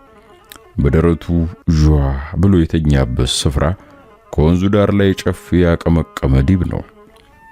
ለ2 ሰዓት ያህል ሳይገላበጥ እንቅልፉን ለጠጠው። ላቡ በግንባሩ ችርፍፍ ብሏል። ቅዠትና ህልም ቢፈራረቁበትም አንዱም ውል ያለው አልነበረም። በውኑ ሊያስታውሰው የሚችለው አይነት አይደለም። እንዲያውም ዝም ብሎ ቅብዥርዥር ያለ ነበር። ሰውነቱ እንጂ ሊናው ረፍት አላገኘም። ወደ 9 ሰዓት ላይ ድንገተኛ ዝናብ መዝነብ ጀመረ። የደሃ እንባ የሚያካክለውን አስቀድሞ አወረደው። ያኔ ነበር ከእንቅልፉ ነቅቶ ያለበትን አካባቢ እንደገና ያጤነው። 3 ሰዎች ዙሪያውን ከበው የተለያየ መላምት ሲሰነዝሩ ነበር። እኔማ ከሩቅ ሳየው እኮ የሞተ ነበር የመሰለኝ። ነፍሷ አለች? ማን እዚህ አምጥቶ ጣለው? እንጃ ምን እንዳመጣው። በእርግጥ ከርቀት ስመለከት ውሃ በልቶት ጎርፍ እዚህ አምጥቶ የተፋው ነበር የመሰል። እኔስ ያላሰብኩት አልነበረኝም። ባለጋራ ቀጥቅጦ የጣለው መስሎኝ ነበር። ግን ማቆሶ መሰለኝ። የወረዳውን ጣፊ ያን እንትናን ይመስላል። ማን ነበር እባክህ ስሙ ጠፋኝ። እሱ ደግሞ ከአሳሹ ቡድን ጋር ዘምቷል። እዚህ ምን ሊሰራ ይመጣል? ብቻ ካንገቱ ቀና ቢልና ፊቱን በማረጋገጥ ይችል ነበር። እንቀስቅሰው እንዴ ታዲያ? ምን ሆኖ እንደተኛ ሳናውቅ የለም ሰበብ ይሆንብናል። ትንፋሹ ያለች መሆኗን ብቻ ያዝልኝ። ይህን እየተባባሉ ነበር። በዝናቡ ተቀስቅሶ ቀና ሲል ያያቸው። ድንጋጤ ሁለመናውን እንደ ኤሌክትሪክ ነዘረው። እንቅልፉ ጠፋ። ድካሙ ለዘላለም ይለቀቀው ያልተሰማው። ወንድም ምን ሆነ ነው? አጉል እኮ ነው ወንዝ ዳርቻ መተኛት። አንደኛው ሰው ያለው ምን ተተኛው እንዴ? አይ አሁን እኮ ነው። መሳይ የሚናገረው ጠፍቶት ወተወተ። ምን ነው አሁን? ኧረ ተነስ ወንድም፣ እንደ በሽታ ላይ ትወርቃለህ። ሁለተኛው ሰውዬ ነበር የተናገረው። አልመለሰለትም። እንደ ጋሽ መሳይ አይደለም እንዴ? እዚያ አጉል ቦታ ምን ታደርጋለህ? ስሙን በማስታወሱና መላምቱ ስለያዘለት ደስ ብሎታል። ሶስተኛው ሰውዬ ነኝ ታውቀኛለህ አለ ከቅድሙ የበለጠ ተደናቅጦ። አሁን አሳምረ እንዴ የወረዳችን ጣፊ አይደለም እንዴ? እንደ ሹማችን እናጣለው አለ ኮራ ባለ አነጋገር። የልብ ልብ ተሰምቶት መሳይ መሬት ተቀዶ ቢውጠው እንደ ዳግሜ ልደቱ በቆጠረው። ትንሿ ልቡ እንደ ወፍ በራ ልትወጣም ትታገል መሰለችው። ጭንቅላቱ በሰይፍ የተመታ ያህል ለሁለት ተከፍሎ ራስ ምታት ተከለበት። ተጎልጉለው ወጥተው ልቃቂ ታከሉ። መልስ አልሰጠው። ዲቡን የሙጥኝ ያለ ያህል በግንባሩ ድፍት አለ። ምን አሰሰው አለቀ እንዴ? ድንገተኛ ጥያቄ ሶስተኛው ሰው እየወረወረበት። አይ አዎ አለ በተዳከመ ድምፅ። ምን እንደሚመልስ ዝግጁ አልነበረም። የበልጉ ዝናብ አንዴ አርጥቦት ዞር እንዳለ ሁሉ እሱንም ዞረበት። እንዴት? አያው የኛ ልጆችስ እንዴት ሆኑ? ያው ሶስተኛ ሰው ነበር ዜናውን ለመስማት ቋምጦ የጠየቀው። ምን ነው ትቶኝ አሞኛል። የልመናም የትእዛዝም ማነጋገር ነበር። ለራሱ ህይወቱን ስቶ ያየው አሁን ይሄን ምን ትጠይቀዋለህ? ይልቅስ እንሸኛው አጉል ቦታ ነው ያለው አለ አንደኛው ሰውዬ። ቆስሎስ እንደው ምኑን አውቀ ነው አንተ እንዳልከው ከዚህ ቦታ እንዲርቅ ማድረግ ብሎ ሐሳቡን ሳይጨርስ ሶስተኛው ሰውዬ አቋረጠው። ጋሽ መሳይ ቆስላል እንዴ አለና ጎንበስ ብሎ ተመለከተው። አዎ ብቻ በጣም አልተጎዳውም አለ ድንገት የመጣለትን ውሸት በእውነቱ ለማጽናት። ጦርነቱ እንደዚህ አስቸጋሪ ሆኗል ወይ ነው ወንድሜ አለ በቁጭት በርከክ ብሎ ትከሻውን እየደባበሰ ያው ሶስተኛው ሰውዬ። የቀሩት ያላሰቡት ጉዳይ መፈጸሙን በመስማታቸው በመደናገጥ ሽመሎቻቸውን እንደተመረኮዙ እዝን ብሎ ቆሙ። ንግግር አልፈልግም ብያለሁ፣ ገለል ብትሉልኝ ምን አለ? ወዲያው ስሜቱን ወደ ቁጣ ለወጠው። ዝርዝር ሁኔታው ስላለመግባት የሚያደርገው ሽሽት ነበር። የለም እኮ ሁኔታ አሳዝኖን ነው እንጂ እኛ ለሌላ አይደለም አለ ያው ሶስተኛው ሰውዬ። በቃ ደህና ነኝ፣ እሺ ደህና ነኝ፣ ብቻ ገለል በሉልኝ አለ ለመጨረሻ ጊዜ በታከተ አነጋገር። መልካም፣ ብቻ ወደ ከተማ ብንሸኝ ጥሩ ነበር። ለማንኛውም ተነስተ በጊዜ ብታዘግም መልካም ነው አሉና አንደኛው ሰውዬ ሶስቱም ተያይዘው መንገዳቸውን ቀጠሉ። ወደ ሰርግ ቤት ነበር የሚሄዱት። መሳይ ካጠገቡ ገለል እንዳሉ ነቅቶብኝ ይሆን እንጂ ቻሰራውላችሁ አይነደኝም እያለ እግሬ አውጭኝ አለ። ከዚያ ስፍራ ከ3 ኪሎ ሜትር ጉዞ በኋላ ምሽት እስኪወድቅ እንደገና ከወንዙ ዳር ጋደም አለ። ወደ ከተማይቱ ለመግባት የመጨረሻ ጉዞ ያደረገው ከምሽቱ 1 ሰዓት ላይ ነበር። ድቅድቅ ያለው የጨለማ ጉዞ ይዋዛ አልነበረም። ከድንጋይና ከጉቶ ጋር እየተሟገተ አንዳንዴ ባፍጢቡ እየተደፋ እንደምንም እየተፍገመገመ ነፍስና ስጋው እየተለያዩ ነበር የተጓዘው። ከከተማይቱ መግቢያ ሲጠጋ ሕይወት አልሸተተውም። ዙሪያዋን በባህር ዛፍ የተከበበችው የጋርባ ጉራቻ ከተማ እዝን የተቀመጠች ያህል ነበር የተሰማችው። ጫካው በሙሉ መልአከ ሞትን ሸሽጎ ያዘ መሰለው። ምን ጣጣ ነው? እዚያ ጭንቀት፣ እዚህ ጥበት፣ እዚያ ማጥ፣ እዚህ ድጥ፣ ፋንድያ ሕይወት እያለ ደጋግሞ ተበሳጭቷል። ያለ ዕቅድ የተተከለው የባህር ዛፍ ብስጭቱና ብሶቱን የተቀበለው በአስተዛዛኝነት አልነበረም። መንገድ ነው ብሎ በነሲብ ሲራመድ ግንባሩን ፈልጦ ወደ ኋላ ይመልሰዋል። ወደ ግራ ሲዞር ወደ ቀኝ ይመልሰዋል። ወደ ቀኝ ሲዞር ቀኝ ኋላ ያዞረዋል። በዚህ ላይ ረሃቡ እንደምስጥ ውስጡን እየቦረቦረው ነው። ወዶ አይደለም ፋንድያ ሕይወት ያለው በውስጡ አንዳችም ሕይወት ተስፋ አልነበረውም። በድህነት ብቻ ነበር የሚሰማው። ጫካውን ጨርሶ ከመንደር ውስጥ ሲገባ መጨቅጨቂያ የመሰለችውን ነጠላውን እስከ ቅንድቡ ተከናንቧል። ካፖርቱን ከአንገቱ ጀምሮ ታች ድረስ ቆልፎታል። አረማመዱ ድካምና ረሃብ የተፈራረቀበት ሰው አይመስልም። ከእግሩ ፈጠን ከአንገቱ ግልምጥ ይል ነበር። ማንም በቀላሉ ለይቶ ሊያውቁ አይችልም። ሰተት ብሎ በጓሮ በር ከቤቱ ሲገባ በለጡ ከማድ ቤት ጉድ ጉድ ስትል ውልብ ያላት ጥላው ነበር። ማንነቱን ለመለየት ማን ነው አለች። መልስ አልሰጣትም። እንደገባ ካልጋው ላይ ዝርግት አለ። በለጡ መልስ በማጣቷና የሆነ ሰው ከቤት መግባቱን በመጠራጠሯ ስትንደረደር ገባች። ማን ነው አሁን የገባው? ማን ነው አለች ሻሿን እያስተካከለች። የተፋቀ ሽመል የሚመስለው የእግሯ ቅልጥም እህል ሳትቀምስ 7 ቀን ጾማኑ ላይ ያደረች እንዳስመሰላት ነው። እኔ ነኝ ነይ አለ በተዳከመ ድምፅ መሳይ። ማን እንዴ እያለች ከመኝታ ክፍሉ ገባች። መልስ አልሰጣትም። የኛ አረበኛ፣ የኛ ጀግና፣ ደህና መጣ። ዝና በድፍን ከተማው ይነገርልህ። አይ ወንድ አይገደህ አለችው ሽንጧን ግራና ቀኝ በእጆቿ ደግፋ። ከተንጋለለበት እንዳለ በንቀት አይን እያስተዋለችው ነበር። መሳይ በበለጡ ድንገት ለውጥ ክፉኛ ተደናገጠ። የሚላትን አጣ። አንጀቱ እንደሚቆላ ጎመን ዘር እርር ጭርር አለ። ኦፍ አለ የውስጡን ትኩሳት ያበረደ ያህል። ድንቄም በውስጥ ያልበቀለውን ወንድነት ማን ተሸክመ ዙራለ? መሳይ ቀርቶ መሰለሽ ተብለ ቀሚስ ብትለብስ አይሻል ኖሯል? ጦሰኛ ለሰው ጦስ አትርፈ ኑሮን ከምታስበጠብጥ አቋረጣት መሳይ። ሴትዮ ተገዛሽ እንዴ? አትጮይብኝ። መኪና መንገድ ላይ ውጭና ተንጣጭ ሲፈለጊ አለ ብስጭት ብሎ። አረ ግድ የለም አሁን ይመጡልሃል። ስለኔ አንተው ትጮሃለህ።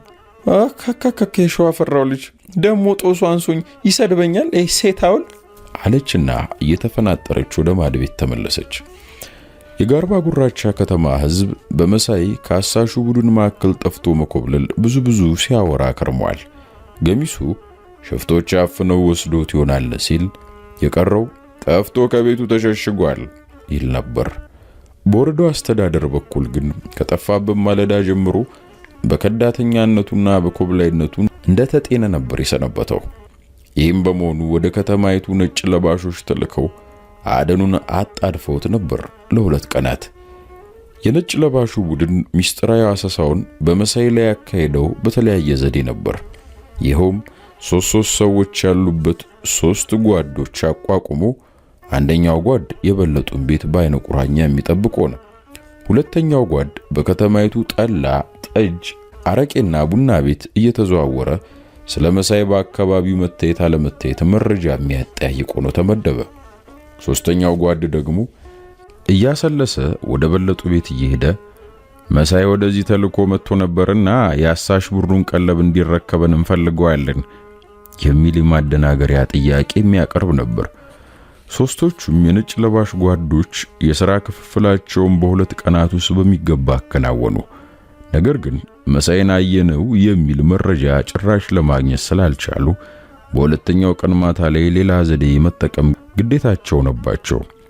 በለጡ ሶስተኛው ነጭ ለባሽ ጓድ በቀን 10 እየተመላለሰ ልቧን ሲያደርቃት ይውል የነበረው ለምን እንደሆነ ገና በመጀመሪያው ቀን ነበር የገባት።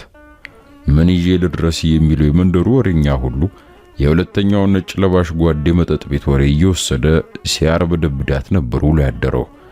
ወሬው አይንና ጆሮ ተቀጥሎለት የሚወራላት እንጂ ሌጣውን ስላልነበር እጅግ ሰክታለች። እትዬ በለጡ መቼም ተሰምቶና ታይቶ የማይታወቅ ጉር ነው የሆናችሁት። ምን ነው እንዲያዋርፈው ከኋላ ኋላ ቢከተሉ ኖሮ አየው እንድ ልጅ ጣጣ። አንደኛዋ ሴትዮ ምን ነው ምን ጉር ተፈጠረ? በለጡ ጠየቀች፣ የሆነውን ለማወቅ ቸኩላ። ጋሽ መሳይ በሽፍቶች ተማርከው ፍዳቸውን እያዩ ናቸው ይባላል። ጆሮ መቼም ለባለቤቱ ባዳ ነው የሚባለው ሐሰትም የለው። አልሰሙም ኖራል ወይ በሳይ? ኧረ እኔ ምንም አልሰማውም እትዬ። አይ ኧረ እሱንስ ባይሰሙት ይሻላል። መቼም የሥጋ ነገር ነውና አንጀት አይችልም እንጂ። ምንድነው ሽፍቶቹ ማርኮ ምን አደረጉት? ምን ነው የቀጣቧ ማርያም መከሬና በዛቸው። አይ ጦርነቱ ላይ ማርኳቸው ፍዳቸውን አሳዩአቸው አሉ። እንቆቆ እየጋቷቸው እጅና እግራቸውን ከግንድ ጋር አስረው ጧት ማታ 40 ጅራፍ እየገረፏቸው። ኧረ እንዲያው ይቅር ለዘመድ የሚነገር አይደለም። አይ ወንድ ልጅ ጣጣ መሳይዬ፣ እሱ ለራሱ መከራ አይችል የእግዚአብሔር ፍርጃ ነው እንጂ ድሮስ ቢሆን ዘመቻ እያሉ ያለ ውድ በግዴታ ያዘመቱት ሰው ምኑን ከምኑ ለይቶ ከወንዶቹ ጎልዩን ነው። አያድርስ ነው እንደውትዬ። አለቀሰች ተንሰቅስቃ። አይዞት ጥንክር ማለት ነው ብቻ ሰው አይስማው ይሏትና ውልቅ ነው አያይዘው። ደግሞ ሌሏ ትመጣለች። ሰው አየኛ ላይን ተገላምጣ ወይዘሮ በለጡ ኧረ ምን ጉር ነው የምሰማው? ወላድ አትስማ። እኔስ በማንነቴ ዳው ግብስ ነው። ምን ጉር ሰሙ? ኩዬ መቼ የማያወራ የለ። ኧረ አቶ መሳይ አጉል ስራ ሰሩ ነው የሚባለው።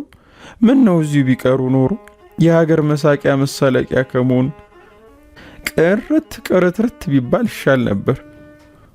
ምንድነው መሳቂያው? ምን ነው ሞቴን ብታቀርበው የቀጣቧ። አቶ መሳይ ከጦርነቱ መሃል ሸሽተው ሲሮጡ ባህር ገብተው አቋረጠቻት በለጡ። እንዴ ምን ሆነ? ሞተ? ድንጋጤው ወከክ አደረጋት። የለም አይጩህ እንጂ ቆይ እንዴ ነገር አጥርቶ አዳምጦ ነው ማሳረግ።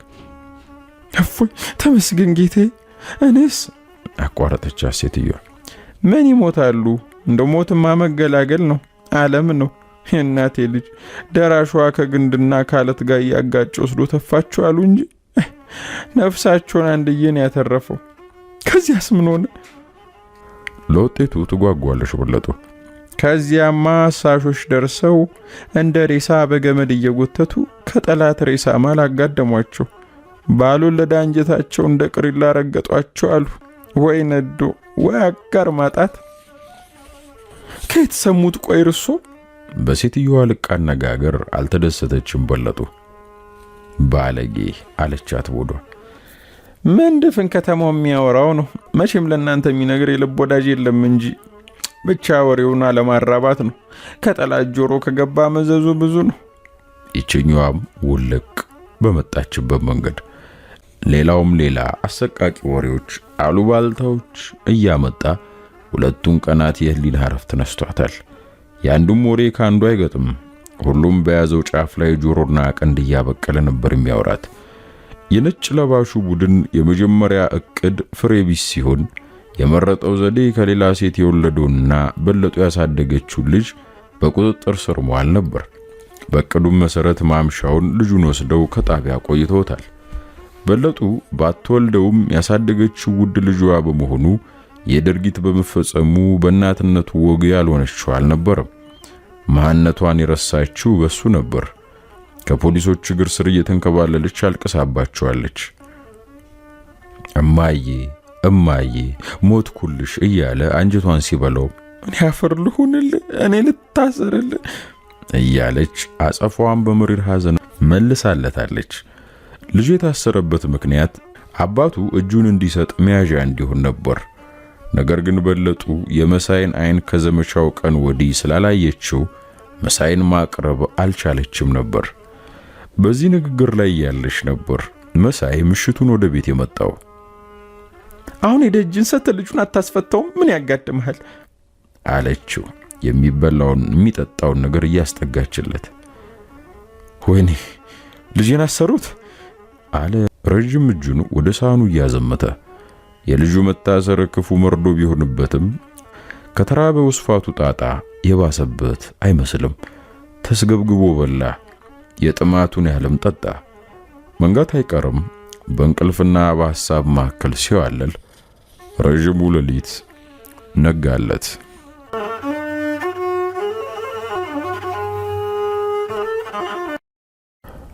ባለፈው ቀን ከወንዝ ዳር ተኝቶ ያገኘው ሶስተኛ ሰውዬ መሳይ ምሽቱን ወደ ከተማ መግባቱን ባያረጋግጥም ሳይገባ አይቀርም በሚል ግምት በዚያኑ ቀን በሰርግ ቤት ውስጥ አወራ። ከከተማ ተጋብዞ የመጣው ምድምተኛ የሰርግ ቤቱን ወሬ ለከተማይቱ ነዋሪ አዛመተው። ሶስተኛው ሰውዬ ወሬውን የነዛው ቆስሎና ተጎሳቅሎ ወንዝ ዳር አገኘ ነው ብሎ ነበር። ግና በዚያች ትንሽ ከተማ ውስጥ ወሬው እንደ ቋያ እሳት ተቀጣጠለና ከነጭ ለባሹ ቡድን ጆሮ ገባ። የነጭ ለባሹ ቡድንም ሌሊቱን የከበባ ዕቅድ አውጥቶ አደረ።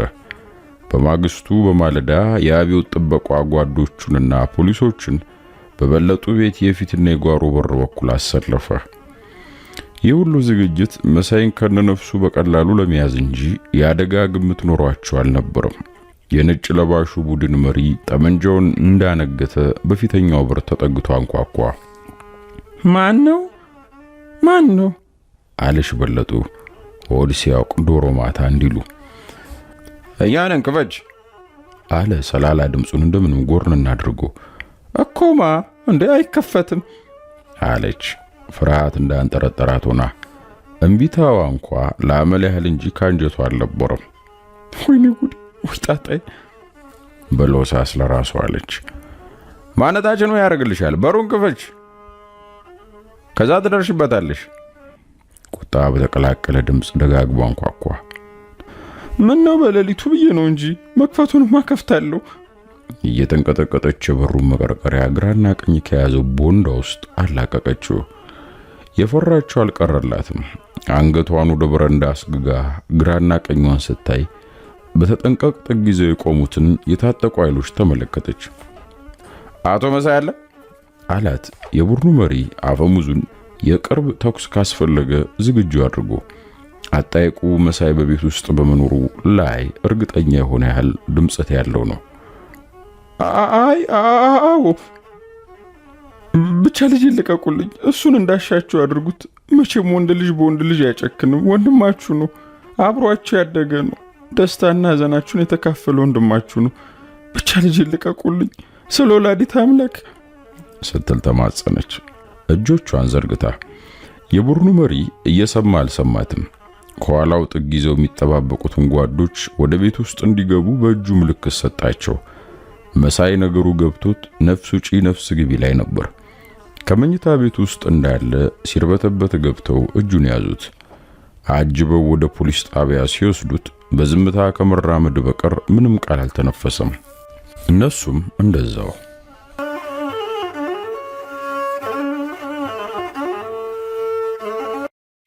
አሳሹ ቡድን ከ5 ቀናት መራር ፍልሚያ በኋላ በድል አድራጊነት ጋርባ ጉራቻ ከተማ ሲገባ አቀባበሉ በአካባቢው ታይቶ የማይታወቅ ነበር።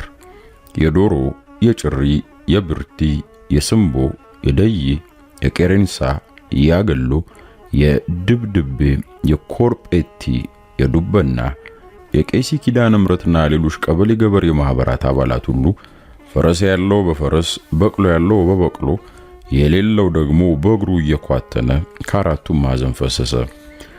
የኩዩ አድባር ክብረ በዓል እንዲደረግ በአዋጅ ያዘዘች ትመስላለች። ከተማይቱ የምስራቅ የምዕራቡን በር ይዞ ቦታና በልልታ ታፍናለች።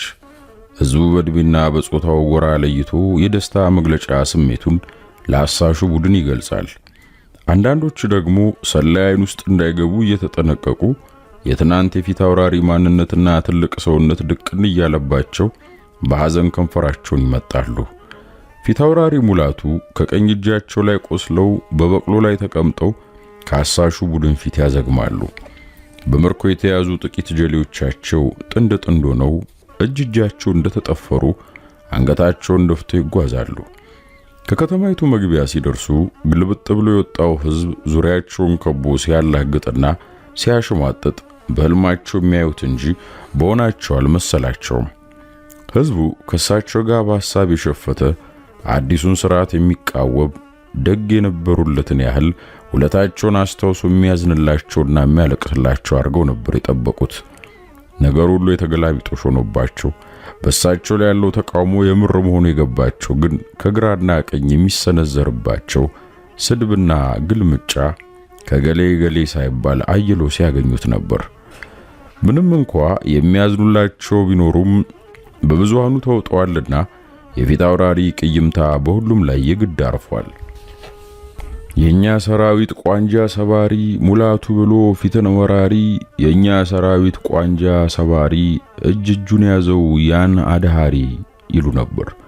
ወጣቶችን ግጥም እየተቀባበሉ ሲዘፍኑ ከፍ ከፍ ያሉት ደግሞ በፉከራና በሽለላ ጎራዴና ሽመላቸውን እየሰበቁ የፊት አውራሪን በቅሎ ደጋግመው ያስደነብሩ ነበር። ሽፍታ ሲጠግብ ቢበላ ማር በጀግና መዳፍ መውደቅ አይቀር እያሉም ጨመሩበት። አንዱ ቀረርቶና ሽለላውን አስነክቶ ዞር ሲል ፎካሪው ደግሞ ይተካል። ዘራፍ ጎበዙ፣ ዘራፍ ቆፍጣናው፣ ጥቃት አልወድም መሃል አናቱን ልለያየው፣ ዘራፍ ቶክቻው፣ ዘራፍ ቀጭኑ፣ ሽፍታ ማራኪ ከናልቤኑ። ባልቴቶችም ደስታቸውን በእልልታና በጉሮ ሸበዬ እየገለጡ ፊት አውራሪን አይኑትን ላፈር ይሉ ነበር። ጉሮ ሸባዬ፣ ጉሮ ሸባ፣ ጉሮ ሸባዬ፣ ጉሮ ሸባ፣ የኩየው ጀግና ድል አርጎ ገባ። እልልታ። ጉሮ ሸባዬ፣ ጉሮ ሸባ፣ ሀገርን ከርቶ ወዴት ሊገባ? ጉሮ ሸባ፣ ጉሮ ሸባ፣ ሰብስቦ ፈጀው ያንገለባ። ጉሮ ሸባ። እልልታ እየተባለ ቡድኑ በእልልታና ቦታ ታጅቦ ሲገባ ፊት አውራሪ ከበቅሏቸው ላይ የተቀመጠውን ብርናቸው እንጂ ነፍሳቸውና ስጋቸው ጭምር አይመስልም ነበር። አንገታቸውን ደፍተው ጥቂት እንደተጓዙ ከእንቅልፉ ባኖ እንደተነሳ ሰው በድንጋጤ ግራና ቀኛቸው በዓይኖቻቸው ደጋግሞ ዳሰሱ። እንዲህ የስድብ ናዳ የሚያወርድባቸው ሕዝብ በጥርሳቸው ቢቦጫጭቁት በፈቀዱ ነበር። ትናንት አጎንብሶ እጅ ሲነሳቸው የነበረው ሁሉ ዛሬ ተገልብጦ በጠላት ዓይን ሲያያቸው ታዘቡት። ከሃዲውላ አሉ እያኩተመተሙ። ወኔያቸውን እንደ ጥንቱ ከአንዴም ሁለቴ ሊኮሰትሩት ቢሞክሩም አልቻሉ። ልባቸውን የሽንፈት፣ የውርደት፣ የቅሌትና የተስፋ መቁረጥ ስሜት እንደ ነቀዝ እየበላው የክንዳቸውን ቁስል እያዳመጡ ወደ ወረዳው ወህኒ ቤት ማረፊያ ክፍላቸው ከነጀሌዎቻቸው ገቡ። በወረዳው አስተዳደር የተመራው አሳሽ ቡድን በበነጋው የሚያከናውናቸው አጣዳፊ ተግባራት ነበሩት።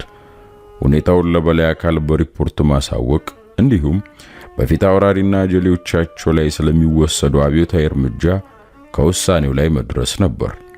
በቅድሚያ ወጣቱ የወረዳው አስተዳዳሪ የበላይ አካል ሆኖ ለአውራጃው አስተዳደር የስልክ ሪፖርት አቀረበ። አሎ አውራጃ አስተዳደር። ማን ልበል? አዎ የአውራጃ አስተዳደር ጸሐፊ ነበረች። እባክዎ ጓድ ጀማንን ቢያገናኙ። ማን ልበላቸው? ከተማ ነኝ ከኩዮ ወረዳ አስተዳደር። ጓድ ከተማ ደህና ኖት? ተመኙሽ ነኝ። ጓድ ጀማንን ያናግሯቸው። ሃሎ ጓድ ጀማን። ከተማ እንዴት ሆንክ? ተዛግቷል። ሙላቱን አገኘኸው? በሚገባ ገላገልከው? ጠቅላላ የውጊያውን ውጤት ለማወቅ በጣም ጓጉቷል። የለም ከነ ነፍሱን ያስኩት። ብራቮ ብራቮ ጀግና። እንዲያው ለመሆኑ ውጊያው እንዴት ነበር? ፊት ለፊት ገጠማችሁ ወይስ? 5ቱን ቀን ሙሉ ተዋጋን። ኃይላቸው እየተዳከመ ከሄደ በኋላ ነው በከበባ ጉድ ያደረግናቸው። ልጁስ ተያዘ? እሱ ለጊዜው አመለጠን። አባትየው መቁሰሉን ይረዳን። አሁን ምን ልርዳ? ስለ እርምጃ አወሳሰዱ አመራር ቢሰጠን። ቀደም ሲል በተወሰነው መሰረት ነጭ ካራባት ይታሰርለት። ያላሰቡት ጉዳይ መፈጸሙን በመስማታቸው በመደናገጥ ሸመሎቻቸው እንደተመረኮዙ እዝን ብሎ ቆሙ። ንግግር አልፈልግም፣ ገለል ብትሉልኝ ምን አለ? ወዲያው ስሜቱን ወደ ቁጣ ለወጠው፣ ዝርዝር ሁኔታ ውስጥ ላለመግባት። የተቀሩትስ? የለም ጀሌዎቹ ፍርዳቸውን ይጠብቁ። ፊት አውራሪን ነው የምልህ። እርሶና የአውራጃው ፖሊስ አዛዥ ብትገኙልን። ነገ ማለዳ ሁለታችንም እንመጣለን። እስከዛው ቃሉን ተቀበሉት። መልካም ጓድ፣ እንፈጽማለን። ደህና ጠብቁን። ስልኩ ተዘጋ። ከተማ ከበላይ አካል የተሰጠውን መመሪያ 7 ያለውኑት ያሳሹ ቡድን አዝማቾች ወዲያው ነበር በዝርዝር የገለጸው። በሌላም በኩል ማምሻውን ከወረዳው ፖሊስ ጽሕፈት ቤት የቀረበው ሪፖርት መሳይን የሚመለከት ነበር። መሳይ በቤቱ እንዳለ በነጭ ለባሾች ታድኖ መያዙን ያሳሹ ቡድን የሰማው የዕለት ዕለት ነበር። በመሳይ ላይ የቀረበው የክህደትና የአፈንጋጭነት ክስ ያሳሹ ቡድን መሪዎች ከተወያዩ በኋላ የአገሬው ሕዝብ ፍርዱ እንዲሰጥ ወሰኑ። ምሽቱን 5 ያህል የሚሆኑ የከተማይቱ የአገር ሽማግሌዎች ከያሉበት ተጠራርተው ዝርዝር ጉዳዩ ከተገለጠላቸው በኋላ ሕዝቡን ወክለው ለመሳይ ተስማሚ ፍርድ እንዲሰጡም ተደረገ። ሰላሌ ዘፈን ይወዳል፣ ቅኔ ይቀኛል፣ ሰፊ የሥነ ቃል ሀብትም አለው።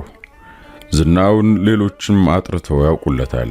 ባህሉን፣ አስተዳደጉም ተፈጥሮን ከመውደድና ከማድነቅ ጋር የተያዘ ነው።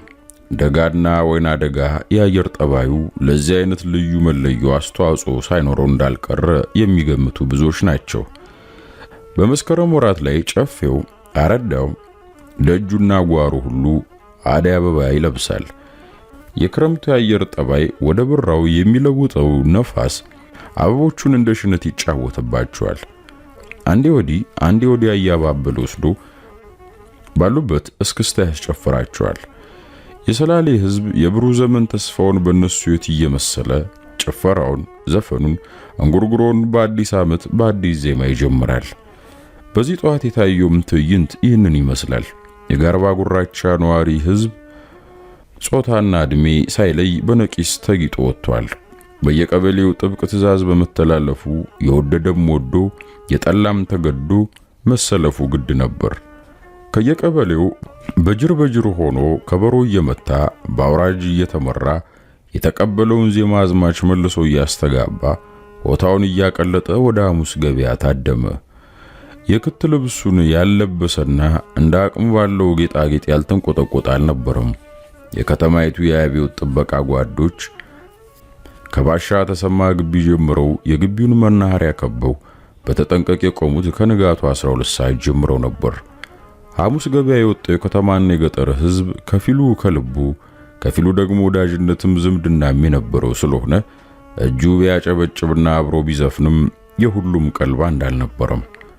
ከጠዋቱ 3 ሰዓት ተኩል ገደማ ፊታውራሪ ሙላትና ጭፍሮቻቸው ከወረዳው አስተዳደር ጽሕፈት ቤት ወደ ሐሙስ ገበያ ሲጓዙ አንዲት ሴትዮን ሥራ ተሸክማ ትከተላቸው ነበር። ፊታውራሪ ዛሬም በበቅሎ ጀርባ ላይ ስለሆኑ ሴትዮዋ የበቅሎዋን ኮቴ ያለቀቀችም። የአውራጃው አስተዳዳሪ ፖሊስ አዛዥ፣ የወረዳው አስተዳዳሪና ሌሎችም የመንግስት ሹማምንቶችና የከተማው ነዋሪዎች እነፊታውራሪን አስቀድሞ እየተከተሏቸው ነበር። ከነፊታውራሪ ፊት ግራና ቀኙን ጥግ ይዞ ከሩቅ የሚመለከታቸው ሕዝብ የሚያሰማው ምጸታዊ ቃልና ሹክሹክታው ያዋዛ አልነበረም። የአብዮቱ ጎንነን የሚሉ የፊታውራሪ ተቃዋሚዎች አይ ፊታውራሪ ዛሬም የሚወጉ አልቀረባቸውምና ጥንት ወደ ዘመቻ ሲሄዱ ስንቃቸውን ባህያ ጠጃቸውም በእንኮዬ ጀርባ አስጭነው እንደሚሄዱ አይነት ዛሬም ያምራቸዋልና በአሽከርና በገረር ታጅቦ መጓዝ አልቀረባቸውምና የሴትዮዋን ስራ አተላለቁ። አሸካከማ በዚህ ላይ ለበሰችው ሙሉ ሽንሽን ዝግባ ከሚያለው ሰውነቷ ጋር ሲያምርባት፣ ግን እኮ እሷን ስራን ተሸክማ አጅባ መጓዝ ደግሞ ምን የሚሉት ደንብ ነው? ዛሬም የጥንቱ ወግና ስርዓት አይቅርባቸው ለማለት ነው ወይስ ምን የሚሉት ፈሊጥ ነው? ይሄማ ልብ ነው የሚሰጣቸው ለፊታውራሪ እያሉ ይተቿቸው ነበር። ደጋፊያቸው ደግሞ ባጸፋው የሳቸውን ታላቅ ሰውነትና ጀግንነት እያሰበ በውስጡ ያብሰከስካል። የቁጭትና ባዘን ስሜት ተውጦ ወይ ጊዜ ይላል። ጣሊያንን እያሳደዱ በዱር በገድር እንዳላንቆራጠጡ ሁሉ ዛሬ እንደ ሌባና እንደ ወንበዴ ፊጥኝ ታስረው እንዲንገላቱ ያ ጀግንነታቸውና ደግነታቸው ተዘንግቶ እንዳልባሌ ሰው ይንገላቱ። ወይ ቀን የቀን ጀግና እንጂ የሰው ጀግና የለው የሚባለው ሐሰትም የለው ይላል በየበኩሉ። ፊታውራሪ በዚህ ቀውጢ ሰዓት ከየት እንደመጣላቸው የማይታወቅ ሙሉ ገበርዲን ሱፍ ልብሳቸውን ለብሰው ነጣ ያለ ክራቫታቸውን አስረዋል። ከክንዳቸው ላይ የቆሰለው እጃቸው ብቻ ወደ ደረት ኪሳቸው ተሸጉቦ በግራ እጃቸው የኮርቻውን ቀዳማ ይዘዋል። አንድ ጠመንጃ ያነገተ የአብዮት ጥበቃ ጓድ የበቅሎዋን ልጓም ይዞ ከፊት ለፊት ይመራቸዋል። የፊታውራሪ ጭፍሮች የነበሩት ጥቂት ምርኮኞች ጥንድ ጥንድ ሆነው በሰንሰለት እንደታሰሩ አንገታቸውን ደፍተው ከኋላቸው ያዘግማሉ። እንስራ የተሸከመችው ሴትዮ በተከፋ መንፈስ ጉዞዋን አብራ ቀጥላለች። ከኋላ ያጀባቸው ሕዝብ ጭፈራውን እያቀለጠው ማለፍ የጀመረው ገና የወረዳው አስተዳደር ጽሕፈት ቤት ቅጥር ግቢን ሲወጡ ነበር።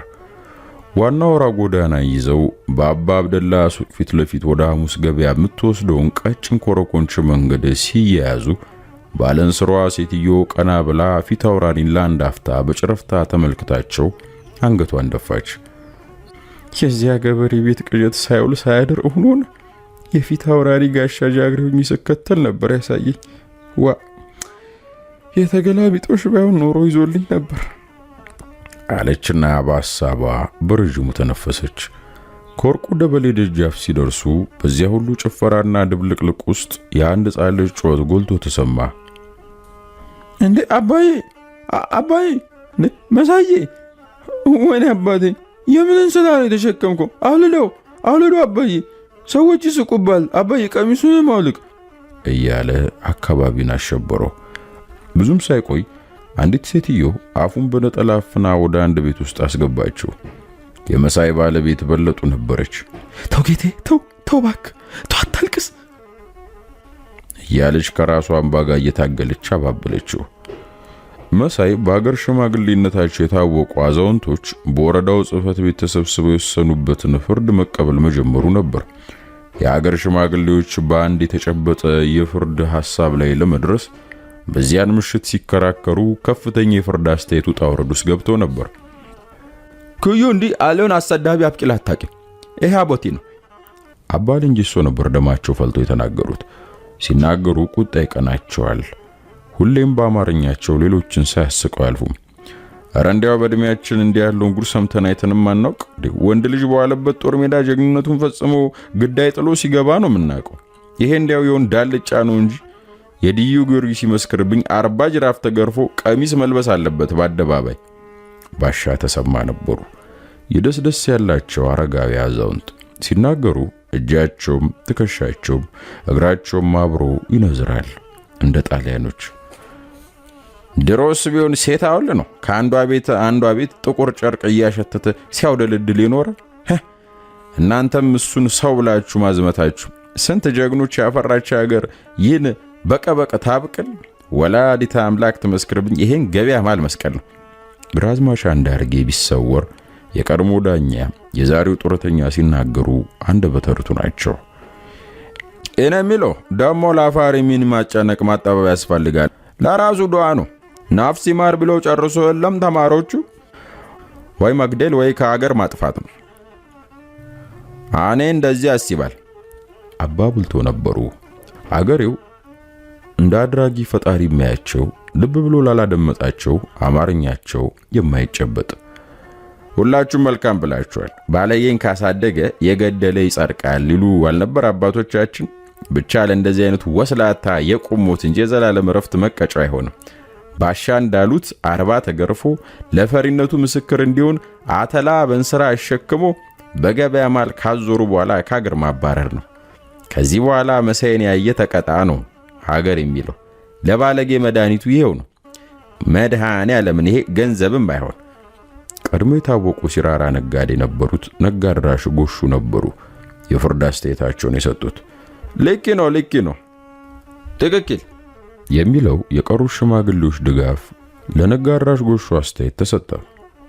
ወረዳ አስተዳዳሪው ከተማና የቀሩት 6 ባልደረቦቹ የሽማግሌዎቹን የፍርድ አስተያየት በየማስታወሻቸው ሲያሰፍሩ አንደኛው ብቻ ቃለ ጉባኤውን በጥንቃቄ ይዝ ነበር። ከተማ በሽማግሌዎቹ ቅንና ግልጽ አቋም ተመስጦ አባቶች ለሰጣችሁት የፍርድ አስተያየት ውሳኔ እናመሰግናለን። የሰጣችሁትን ፍርድ አፈጻጸም በሚመለከት በእኛ ላይ አደራ ጣሉብን ብሎ ነበር አዛውንቶቹን ያሰናበታቸው። ይኸው በመሳይ ሆኖም ያው ነበር።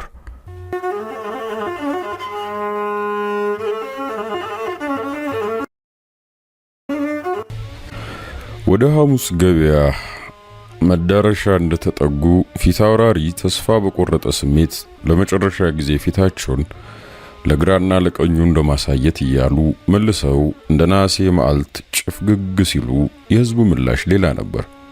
ገና ነው እየሰበረ ሰጠው ላሞራ እየተባለ ገና እየሰበረ ሰጠው ላሞራ የኛማ ጌታ የኛ ቅምጥል በረት ተያዘ እበት ሲያማስል እየሰበረ ሰጠው ላሞራ ገና እየሰበረ ሰጠው ላሞራ። ሌላው ወራጅ ደግሞ ይቀጥላል። ማታ ነው ድሌ አይዞ ወንድሜ ሙሉ ቢሸፍት ቢገባ ጓሮ የኛ ሰራዊት አመጣው ሰብሮ ማታ ነው ድሌ አይዞ ወንድሜ ማታ ነው ድሌ አይዞ ወንድሜ። ደግሞ ሌላው ዜማ ይዞ ይተካል። ጎበዝ ምን አለ ሀገሬ ሙሉ አይዘርፍም አለ። ጎበዝ ምን አለ ሙላቱ ይዱን አለቅም አለ። ላባል አባቱ አልሰፍርም አለ እየተባለ ጭፈራው በዚህ አይነት እየቀጠለ ከገበያው ስፍራ ተደረሰ። አስቀድሞ ከስፍራው የከተተው ህዝብ የፊት አውራሪን መምጣት ተመለከተ። አይኖቹን ወደ አጀቡ ሲጥል ትኩረቱ በቀሚስ ለባሿ ላይ ነበር። ህዝቡ በሩቅ የተመለከታት ቀሚስ ለባሽ የሰንበት ጠላ ተሸክማ ከጌታዋ ጋር የምታዘግም ሴት ወይዘሮ ነበር የመሰለችው። ወደ ገበያው ማዕከል እየተጠጉ ሲሄዱ ባለቀሚሱ ማን እንደሆነ ለመለየት ብዙም አላስቸገራቸው። ከአድናቆትና ከአግራሞት ቀጥሎ ሁሉም በእድሜውና በጾታው ጎራውን ለይቶ አንዴ ለፊት አውራሪ አንዴ ቀሚስ ለለበሰው በዚያው ግጥሙን እየደረደረ ዘፈኑንና ጭፈራውን ያስነካው ጀመር። ዘመናዊ ማርዬ ሰማ ወጣሁል ነፍስ ይማር ብዬ ዘመናዊ ማርዬ ዶሮ ፍትፍት ቀረ ከእንግዲህ መስዬ ዘመናይ ማርዬ ስማ ወጣሁልህ ነፍሴ ማር ብዬ እያሉ ሴቶቹ እዚህም እዛም እየተቀባበሉ ይዘፍኑ ነበር። ፊታውራሪ ከበቅሏቸው ላይ ወርደው ቆመዋል። ጭፍሮቻቸው ዛሬም የጌታቸውን ክብር የሚጠብቁ ያህል ከኋላቸው ፈንጠር ብለው እንደቆሙ ሁኔታውን በጉጉት የሚጠባበቁ ይመስላሉ። ፊታውራሪ ድፍን የኩዩ ወረዳ ሕዝብ ለንጉሠ ነገሥታቸውና ለዘውዳቸው ክብር ሲል መሸፈታቸውን እንደ ታላቅ ግብር የማይላቸው አድርገው ማሰባቸው ስህተት እንደነበር የተገለጠላቸው ገና አሁን ይመስላል። ክፉኛ ተክዘዋል። በሚሰሙት ዘፈን ፉከራና ሽለላ ሁሉ ተረብሸዋል። የኔ የሚሉት አንድ ሰው እንኳ ለይተው ማየት የተሳናቸው ይመስላሉ። የወረዳው ፖሊስ አዛዥ ፈጠን ባለ አረማመድ ቀሚስ ወደ ለበሰው ሰው 2 ወታደሮች አስከትሎ ሄደና በሉ መሳይን 2 ጊዜ ገበያውን አዙሩት አላቸውና ወደ ቀኙ አመለከታቸው። ቅደም ብለው ወታደሮቹ ሲጮህበት መሳይ እንስራውን እንደተሸከመ ከኋላና ከፊት በ2 ፖሊሶች ታጅቦ መዞር ጀመረ። እጅግ ተደናግጧል። መጨረሻው ምን ሊሆን እንደሚችል እንኳ መገመት ተስኖታል። በአፍረት እንደተሸማቀቀ ዙሪያውን ከቦ የቆመው ሕዝብ መዞሩን ቀጠለ። እሱ አልተረዳውም እንጂ ትናንት ማታ የአገር ሽማግሌዎች በሰጡት የፍርድ ሐሳብ መሰረት ቀደም ሲል የተቋቋመው የአሳሹ ቡድን መሪዎች ኮሚቴ ውሳኔ በመሳይ ላይ ተግባራዊ ይሆን ነበር። መሳይ በአፍረት ተሸማቆ አንገቱን አቀርቅሮ በሕዝብ ፊት እየዞረ ያለ ድንገት የሕዝቡ ቁጣ ፈላበት። ነፍስ ይማር ቶ አሃዱ ብሎ የለከፈው አንድ ወጣት ተማሪ ነበር። መሳይ ገላምጦት አለፈ። አንተ ካዲ፣ አንተ አውደልዳይ ዋጋህን አገኘ። ሌላው ወጣት ነበር። አቤትን ስራ አሸካከሙን ደግሞ ሲያውቅበት ዛሬማ መልኩ ቆንጆ ሴት ወይዘሮ አስመስሎት ምን ነው ሻሽም ቢያስሩለት ኖሮ አሰዳቢ አልጫ። ባሽሟጣጭነቷ በቀበሌ አንድ ውስጥ ታዋቂ ሆነችው ብርዞ ነበረች። አሁን ምን ቸገረ? እንደ ጀግኖቹ ወይ ገለ ወይ ሞተ ስሚ ቢጠራ ኖሮ እንኳን ዘምቦባት እንዲያውም እንዲያነች ያለ ያገሬ ሰው የሚት ሙስቶችን ወራሽነቱ ጠያፍ ምግባር ሳያንስ ዳግም ቅሌት ይከናነባል። ይሄን የመሰለ ሰው ትንግርት እኮ ነው እንዲያው ሰው ነገር። አንድ አረጋዊ ሽማግሌ ነበሩ፣ ለራሳቸው ያውክተመተሙ የሚያወሩት። መሳይ ከአንዱ ግንባር ወደ ሌላው እየተሸጋገረ ባለፈው ቁጥር ሰው የሚሰነዝርበት ዘለፋና የሚያንሾካሹከው ሐሜት ሁሉ በድን እያደረገው ሄደ። አንዳንዱን ለመገላመጥ ወይም አፍ ሊካፈት ቢዳዳውም ወኔውም ቢያለው ሙከራው ሁሉ ከንቱ በመሆኑ ሐሞቱ በተስፋ መቁረጥ ፈሶበት የጨው ድንጋይ በመሆን ላይ ነው።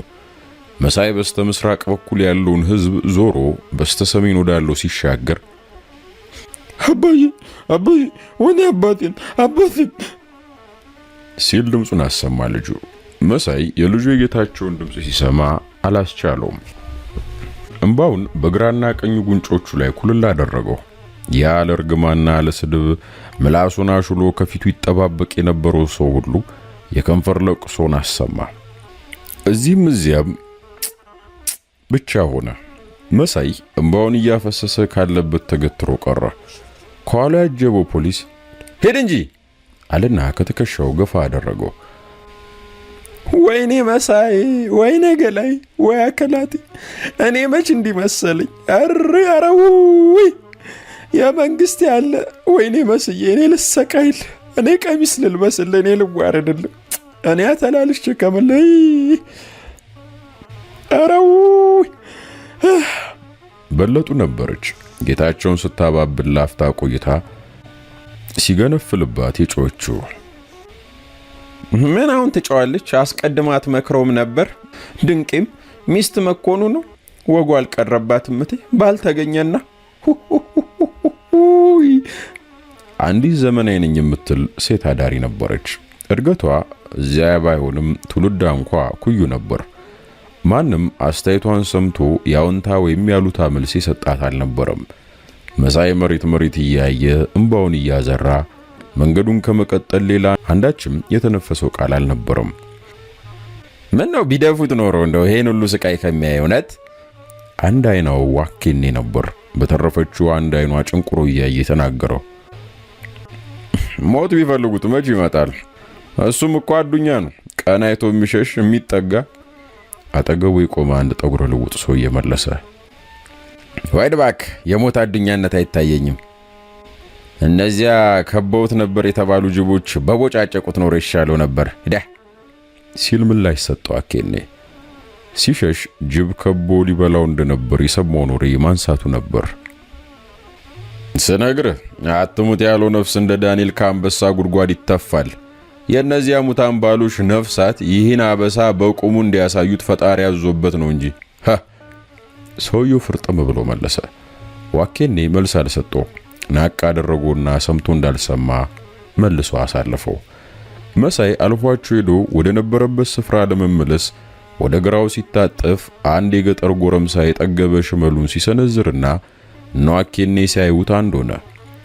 ጎረምሳው እንስራውን ወገቡ ላይ ሲያቡን ነው። አተላው መሳይን ወልቅ ውስጥ የምትንከባለል አይጥ አስመሰለው። ህዝቡ ግር ብሎ በመሳይ ላይ ሰፈረበት። ገሚሱ በዱላ ገሚሱ በርግጫ እያጣደፈው ከአተላው ጋር ከአቧራ ውስጥ ለወሰው። ለጥበቃ ጓዶቹና ፖሊሶች ግልግል ያስቸገረ ሁኔታ ተፈጠረ። ደግነቱ እያንዳንዱ ግለሰብ የማርያም ጠላት እያለ የወጉን ያህል ከአንድ በትር በላይ ሳያቀምሰው ወደ ነበረበት ተመለሰ። መሳይም እንደምንም መሬት ለመሬት እየተጎተተ አውራጃ አስተዳዳሪውና የቀሩት ወደ ነበሩበት ቦታ ደረሰ። ይገባዋል መቼ ብቻ እዚሁ እጃችን ላይ ድብን ማለት ነበረበት እንጂ ያሰዳቢ ሴታውል የሚለው የግራ ቀኙ ዛቻ ለጥቂት ደቂቃ ያህል እንደተመመ ቆየ።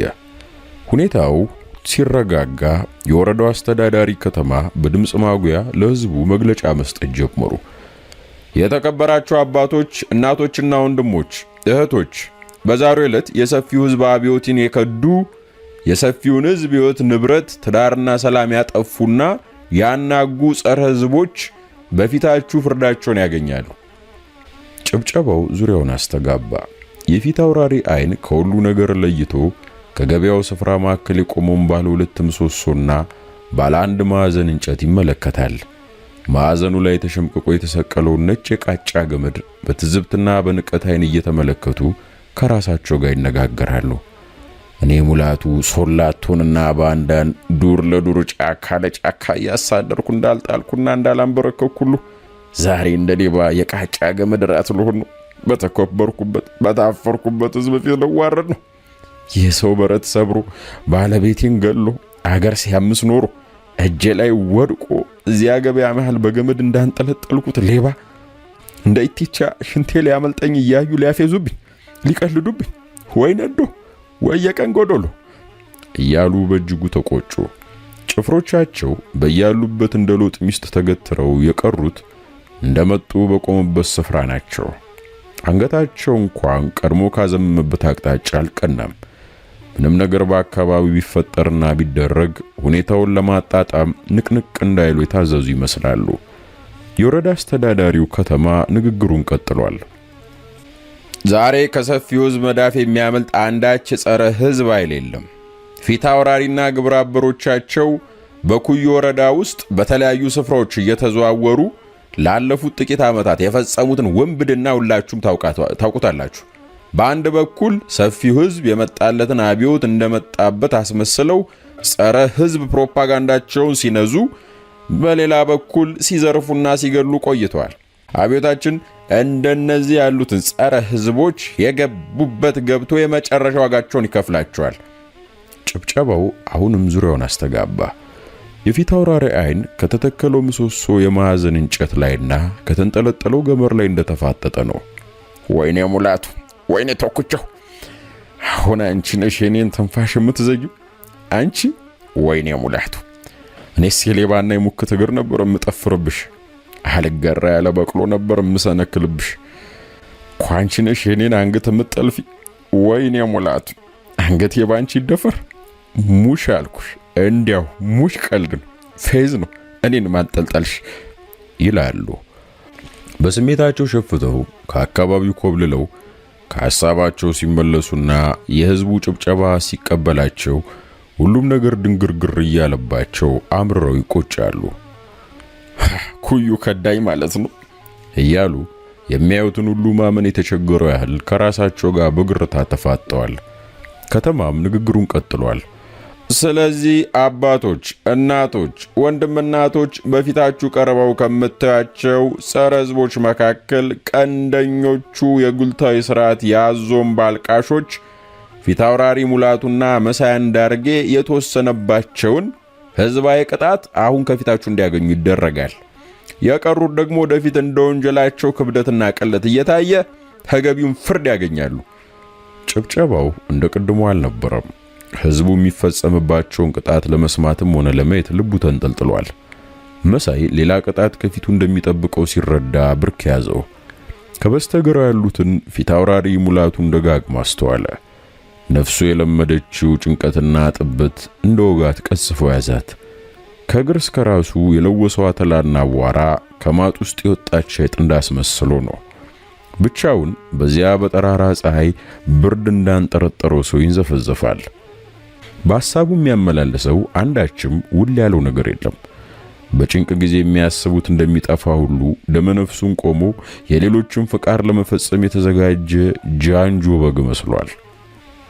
ውሰደው ወደ ሜዳው አለ የወረዳው ፖሊስ አዛዥ ወደ መሳይ እያመለከተ። አራቱ ፖሊሶች እየገፈተሩ ወደ ተሰቀለው እንጨት ወሰዱት። ወይኔምዬ፣ ወይ ጉድ ሆንኩልሽ፣ ተበላውልሽ አለ የሚሄድበት አቅጣጫ ወደ ቀስቱ መሆኑን ሲያጤን። ለወላጅ እናቱ የድረሽልኝ ጥሪ ደመነፍሱን እያስተጋባ ህዝቡ ከዳር እስከ ዳር በጭብጨባና በሳቅ ተፈታ። ዝበል አሰዳቢ ደሞ እናቴ ይላል አለውና አንደኛው ፖሊስ ሲገፈተረው በአፍጢሙ ተደፋ። በቃ እዛ ይተኛ ቀጥል አለ የወረዳው ፖሊስ አዛዥ ከኋላ ተከታትሎ በመድረስ። መሳይ በደረቱ ተንበል ብሎ ተኝቶ እየተነፋረቀ ነው። የለም ቀሚሱን ያውልቅ፣ ራቁቱን ሆኖ ነው ጀርባውን መገረፍ ያለበት አለና አንደኛው ፖሊስ ቀሚሱን አስወለቀው።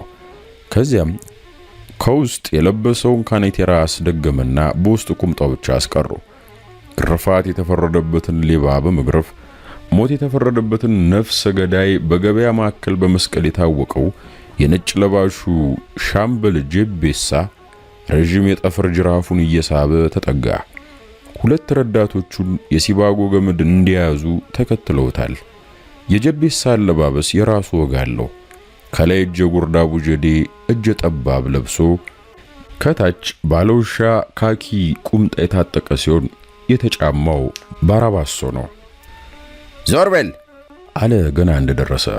ቆፍጠን ኮስተር ያለ ነው እንደ ወትሮ። አራቱም ተራ ወታደሮችና 10 አለቃው የወረዳ ፖሊስ አዛዥ ፈንጠር አሉ። ወታደሮቹ ቸኮዝ ጠመንጃቸውን እንደደገኑ 10 አለቃው ሽጉጡን ታጥቆ እጀታው እንደጨበጠ በተጠንቀቅ ቆሙ። ሁለቱ የጀቤሳ ረዳቶች በያዙት የሲባጎ ገመድ ሁለት እግሮቹን አጣምረው አሰሩ። እጆቹንም አንዳንድ ተካፍለው በረጃጅም ገመዶች አንዳንድ ጫፍ አበቱና የየገመዶቹን ሌላኛውን ጫፍ በየአንጻራቸው ይዘው መስቀለኛ እየሳቡ ወጥረው ያዙት። ይሄኔ ጀቤሳ ስራውን ጀመረ። ጧ ግንባሬ እንዲፋ አቱ ሁለት አረው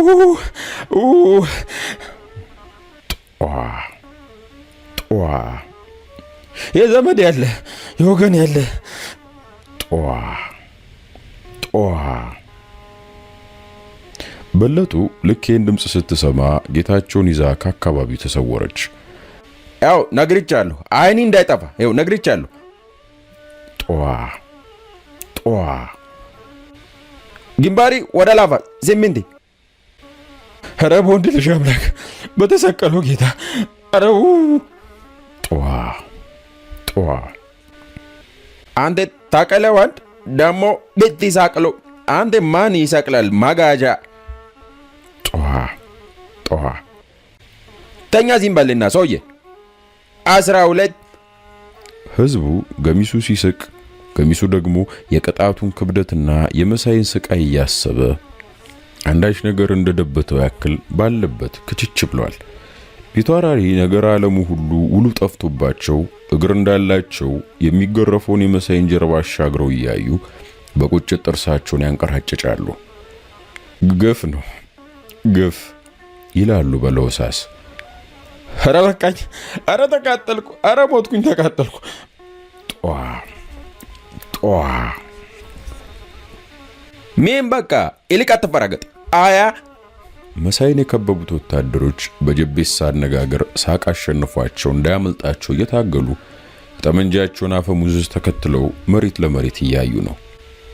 ስንት አለ ጠየቀ ያውራጁ አስተዳዳሪ ከጎኑ የቆመው ከተማን።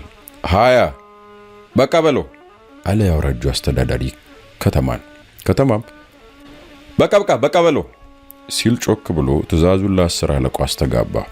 10 አለቃም ጀቤሳ በቃ ተብለሃል ሲል የበላይን ትእዛዝ አስተላለፈ። 40 አይደለም ወይ ፊርዱ ማቼ ሞላ?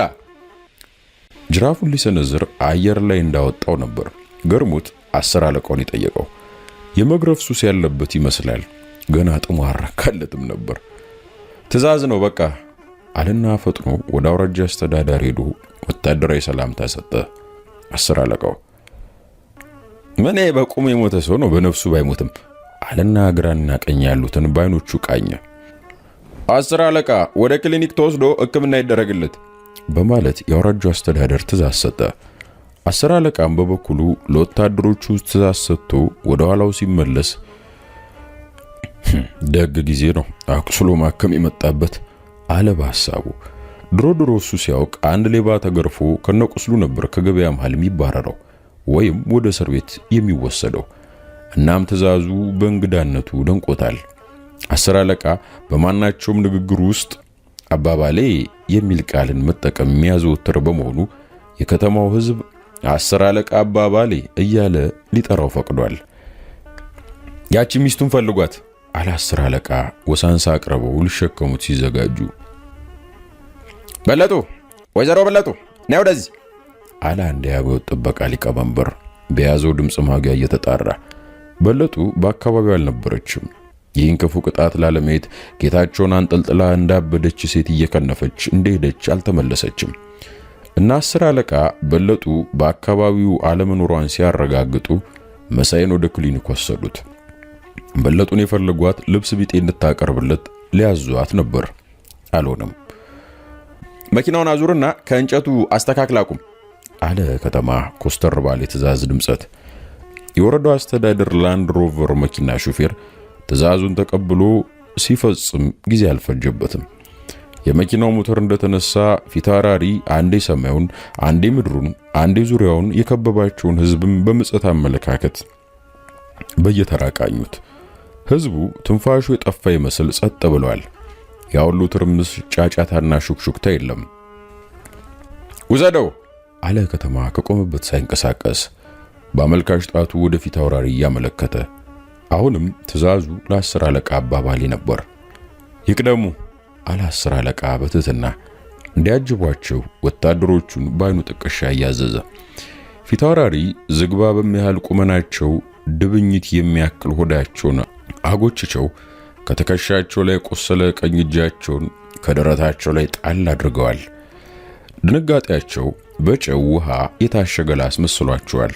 ጸጉራቸው ጭፍርር ብሎ አይኖቻቸው ከጉድጓድ ውስጥ ተፈትልካ ልትወጣ እንዳሸመቀች አይጥ ቁልጭ ይላሉ።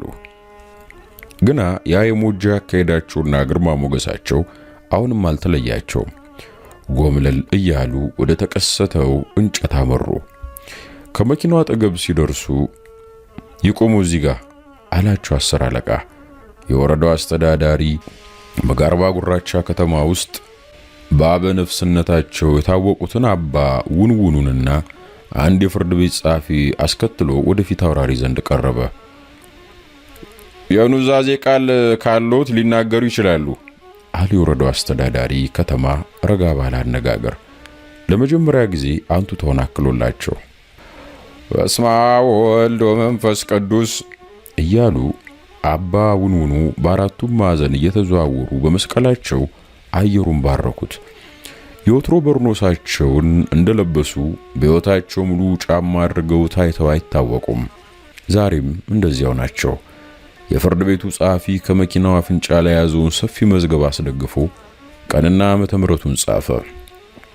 ምንም ቃል የለኝም፣ ብቻ ኮዩ ትክዳኝ ብርቲ፣ ትክዳኝ ዱበና፣ ትክዳኝ አቦቴ፣ ትክዳኝ አሉና ፊት አውራሪ አረፍተ ነገሩን ሳይጨርሱት በቃ ውሰደው አለ ከተማ አንቱታውን ገፏቸው። ወደ ላንድ ሮቨሩ መኪና መሰላልና ፖርቶ መጋላ ያመለከተ። በዚህ ውጡ፣ በዚህ ይምጡ እያሉ 3 ፖሊሶች እያከታለቡ ወደ ላንድ ሮቨሩ መሰላል ወሰዷቸው። በመሰላል ላንድ ሮቨሩ መኪና ላይ ለመውጣት ቀላል አልነበረም። የግድ የሌላ ሰው እርዳታ አስፈላጊ ነበር። 3 ወታደሮችና ጀቤሳ ደጋግፈው ከመኪናው ቆጥ ላይ አወጧቸው። ጀቤሳም ወዲያው ቀልጠፍ ብሎ አብሯቸው ወጣ። ፊታውራሪ ላፍታ ያህል ከፊታቸው ከቆሙት ከአባ ውንውኑና ከፊት ለፊታቸው ከተንጠለጠለው የመሰቀያቸው ገመድ ጋር ተፋጠጡ። አባ በለወሳት ጸሎት ከንፈራቸውን ያንቀሳቅሳሉ። ፊታውራሪ ቀና ብለው ያንን ሊውጣቸው ሊሰለቅጣቸው ያፈጠጠባቸውን ገመድ ገረመሙት። የኔ መጨረሻ ባንተ ይደምደም ጀግና ዋጥካ፣ ዛሬ ደስ ይበል። ስጋዬን እንጂ ነፍሴን እንደው አታገኝ። የእኔ ነፍስ በጌታ እጅ ነች፣ የመድኃኔዓለም ግብር እንጂ ያንተ አይደለችም። ከጌታዬ ከደጉ ንጉሥ ነፍስ ጋር ዛሬ ትጨባበጣለች እያሉ ነጩን ገመድ በሐሳባቸው ሲሞግቱት ቆዩ። ወዲያውም ግራ እጃቸውን እያወዛወዙ ሕዝቡን ደህና ሁኑ እንደማለት ቃጣቸውና ኩዩ ብለው ቀጥለው የሚናገሩት እንደጠፋባቸው ሁሉ ላፍታ ዝም አሉ። ይሄኔ ገሚስ ያሉ ሕዝብ እያለ በማፌዝ አጸፋ ሲመለስላቸው፣ ገሚሱ ደግሞ ባዘኔታ ከንፈሩን ይመጥላቸው ገባ። በል እጁን የኋላ የፊት ጥኝ ሰርና ከረባቱን ሰርለት አዘዘ ከተማ። ታባባሩኛ ጎበዝ አለ ጀቤሳ የፖሊሶቹን እርዳታ በመሻት። ወዲያው ተጋግዘው ሰባራውና ደነኛውን የፊት አውራሪ ልጆች ወደ ኋላ ጠምዝዘው የፊት ጥኝ ሲያስሩ ፊት አውራሪ የህመሙ ስሜት ክፉኛ ተሰማቸው። ወይኔ ሙሌ ሐርክለኝ ጫጫጫ አሉ ተስፋ በቆረጠ ድምጸት። ጀቤሳ ፈጥኖ ገመዱን ከአንገታቸው አስገባና ሸመቀቀው። በደናው ጊዜያቸው ቢሆን ኖሮ ግልምጫቸው ጀቤሳን አፈርድሜ ባስጋጠው ነበር። ጀቤሳ ስራውን እንደጨረሰ ሹፌሩ ወዲያው መኪናውን ከፊት አውራሪ እግር ስር አስፈትልኮ ወደፊት እንዲነዳ ከተማ በእጁ ምልክት ሰጠው። መኪናው ተፈትልኮ ሲወጣ ፊት አውራሪ መላከላቸው አየር ላይ ተንጠልጥሎ ቀረ። አይኖቻቸው መጉረጥረጥ ጀመሩ። እንደ ብስክሌት ተሽከርካሪ እግሮቻቸው ፊትና ኋላ አንፈራገጡ። በእድሜ ገፉት አዛውንቶችና ባልቴቶች ገሚሱ ፊቱን እያማተበ ዞር ሲል፣ ገሚሱ ፊቱን በኩታው ሸፈነ። በፊት አውራሪ ሱሪ ግራና ቀኝ ያ የፈሩት እየተንጀረጀረ ወረደ። ፊት አውራሪ አንገታቸውን ወደ ፊታቸው ደፍተው ምላሳቸውን ወደ ግራ እንደጎለጎሉ ጸጥ አሉ። ሕዝቡ የስንበት ቃል ሳይጠብቅ ወደ የመጣበት ፈለሰ። 10 አለቃ አስክሬኑን በ6 ፖሊሶች አስጠብቅ፣ ከምሽቱ 12 ሰዓት ላይ ወርዶ እንዲቀበር ከተማ ነበር ትዕዛዙን የሰጠው። የአውራጃው አስተዳዳሪ፣ የአውራጃው ፖሊስ አዛዥና የቀሩትም የመንግስት ሹማምንት በየመኪናቸው እየገቡ ወደ ከተማው አቆለቆሉ። የሕዝቡ ዘፈንና ጭፈራ ግን እንደ ቀድሞ አልሰመረም። አንዳንዶቹ ቢሞካክሩም ወዲያውኑ ዝምታ ዋጣቸው። ሁሉም በየፊናው ከራሱ ወይም ከሌላ ጓደኛው ጋር በሎሳስ እየተጫወተ መንገዱን ቀጠለ። መሳይ የሕክምና እርዳታ ከተደረገለት በኋላ የተወሰደው ወደ ጣቢያ ነው። ከምሳ በኋላ ከፖሊስ ጣቢያ ድረስ ሄደው ቀሪውን ፍርድ ያስታወቁት ከተማና የአሳሹ ቡድን መሪዎች ነበሩ። ነገ በማለዳ ጓዝን ጠቅልለህ ወደ ምትሄድበት እንድትሄድ አለው ከተማ ትዕዛዛዊ ድምጸት በተላበሰ አነጋገር። እኔ ወዴት እሄዳለሁ? ቁስሉ ክፉኛ ይሰማዋል። ከህዝቡ ያተረፍከው ጥላቻ ነው። ስለዚህ ለህይወቱ ዋስትና የሚሰጥ የለም። ውሳኔ ነው፣ ውሳኔ። ቆጣልና ፊቱን መልሶ ሄደ። አይ ነፍስ ይማር አለውና በንቀት አይንገላመጠው። ከአሳሾች ቡድኑ መሪዎች አንደኛው አባል ከተማን ሊከተል ዞር ሲል ምን ነው ይሄን ስም ባትጠሩኝ፣ ምን ነው በዚህ ቢበቃኝ አለ። የመጨረሻ ከፍተኛ ድምፅ አውጥቶ መሳይ ምርር ያለው መሆኑ ከድምጸቱ ያስታውቃል። ማንም መልስ የሰጠው አልነበረም። ከጣቢያው በተለቀቀ በ24 ሰዓት ውስጥ ነፍስ ይማር አንዲት የላስቲክ ሻንጣ አንጠልጥሎ በሎንቺና ወደ አዲስ አበባ ተፈተለከ። ከሎንቺናው የኋላ ወንበር ማንነቱ እንዳይለይ ተከናንቦ እንደተቀመጠ በሐሳቡ አንድ ነገር ብልጭ ያለበት ቁስሉ ሲድንለት ከአዲስ አበባ ሞጃዎች የሙት ሚስቶች መካከል የትኛዋን እንደሚወርስ ያማረጥ ጀመር።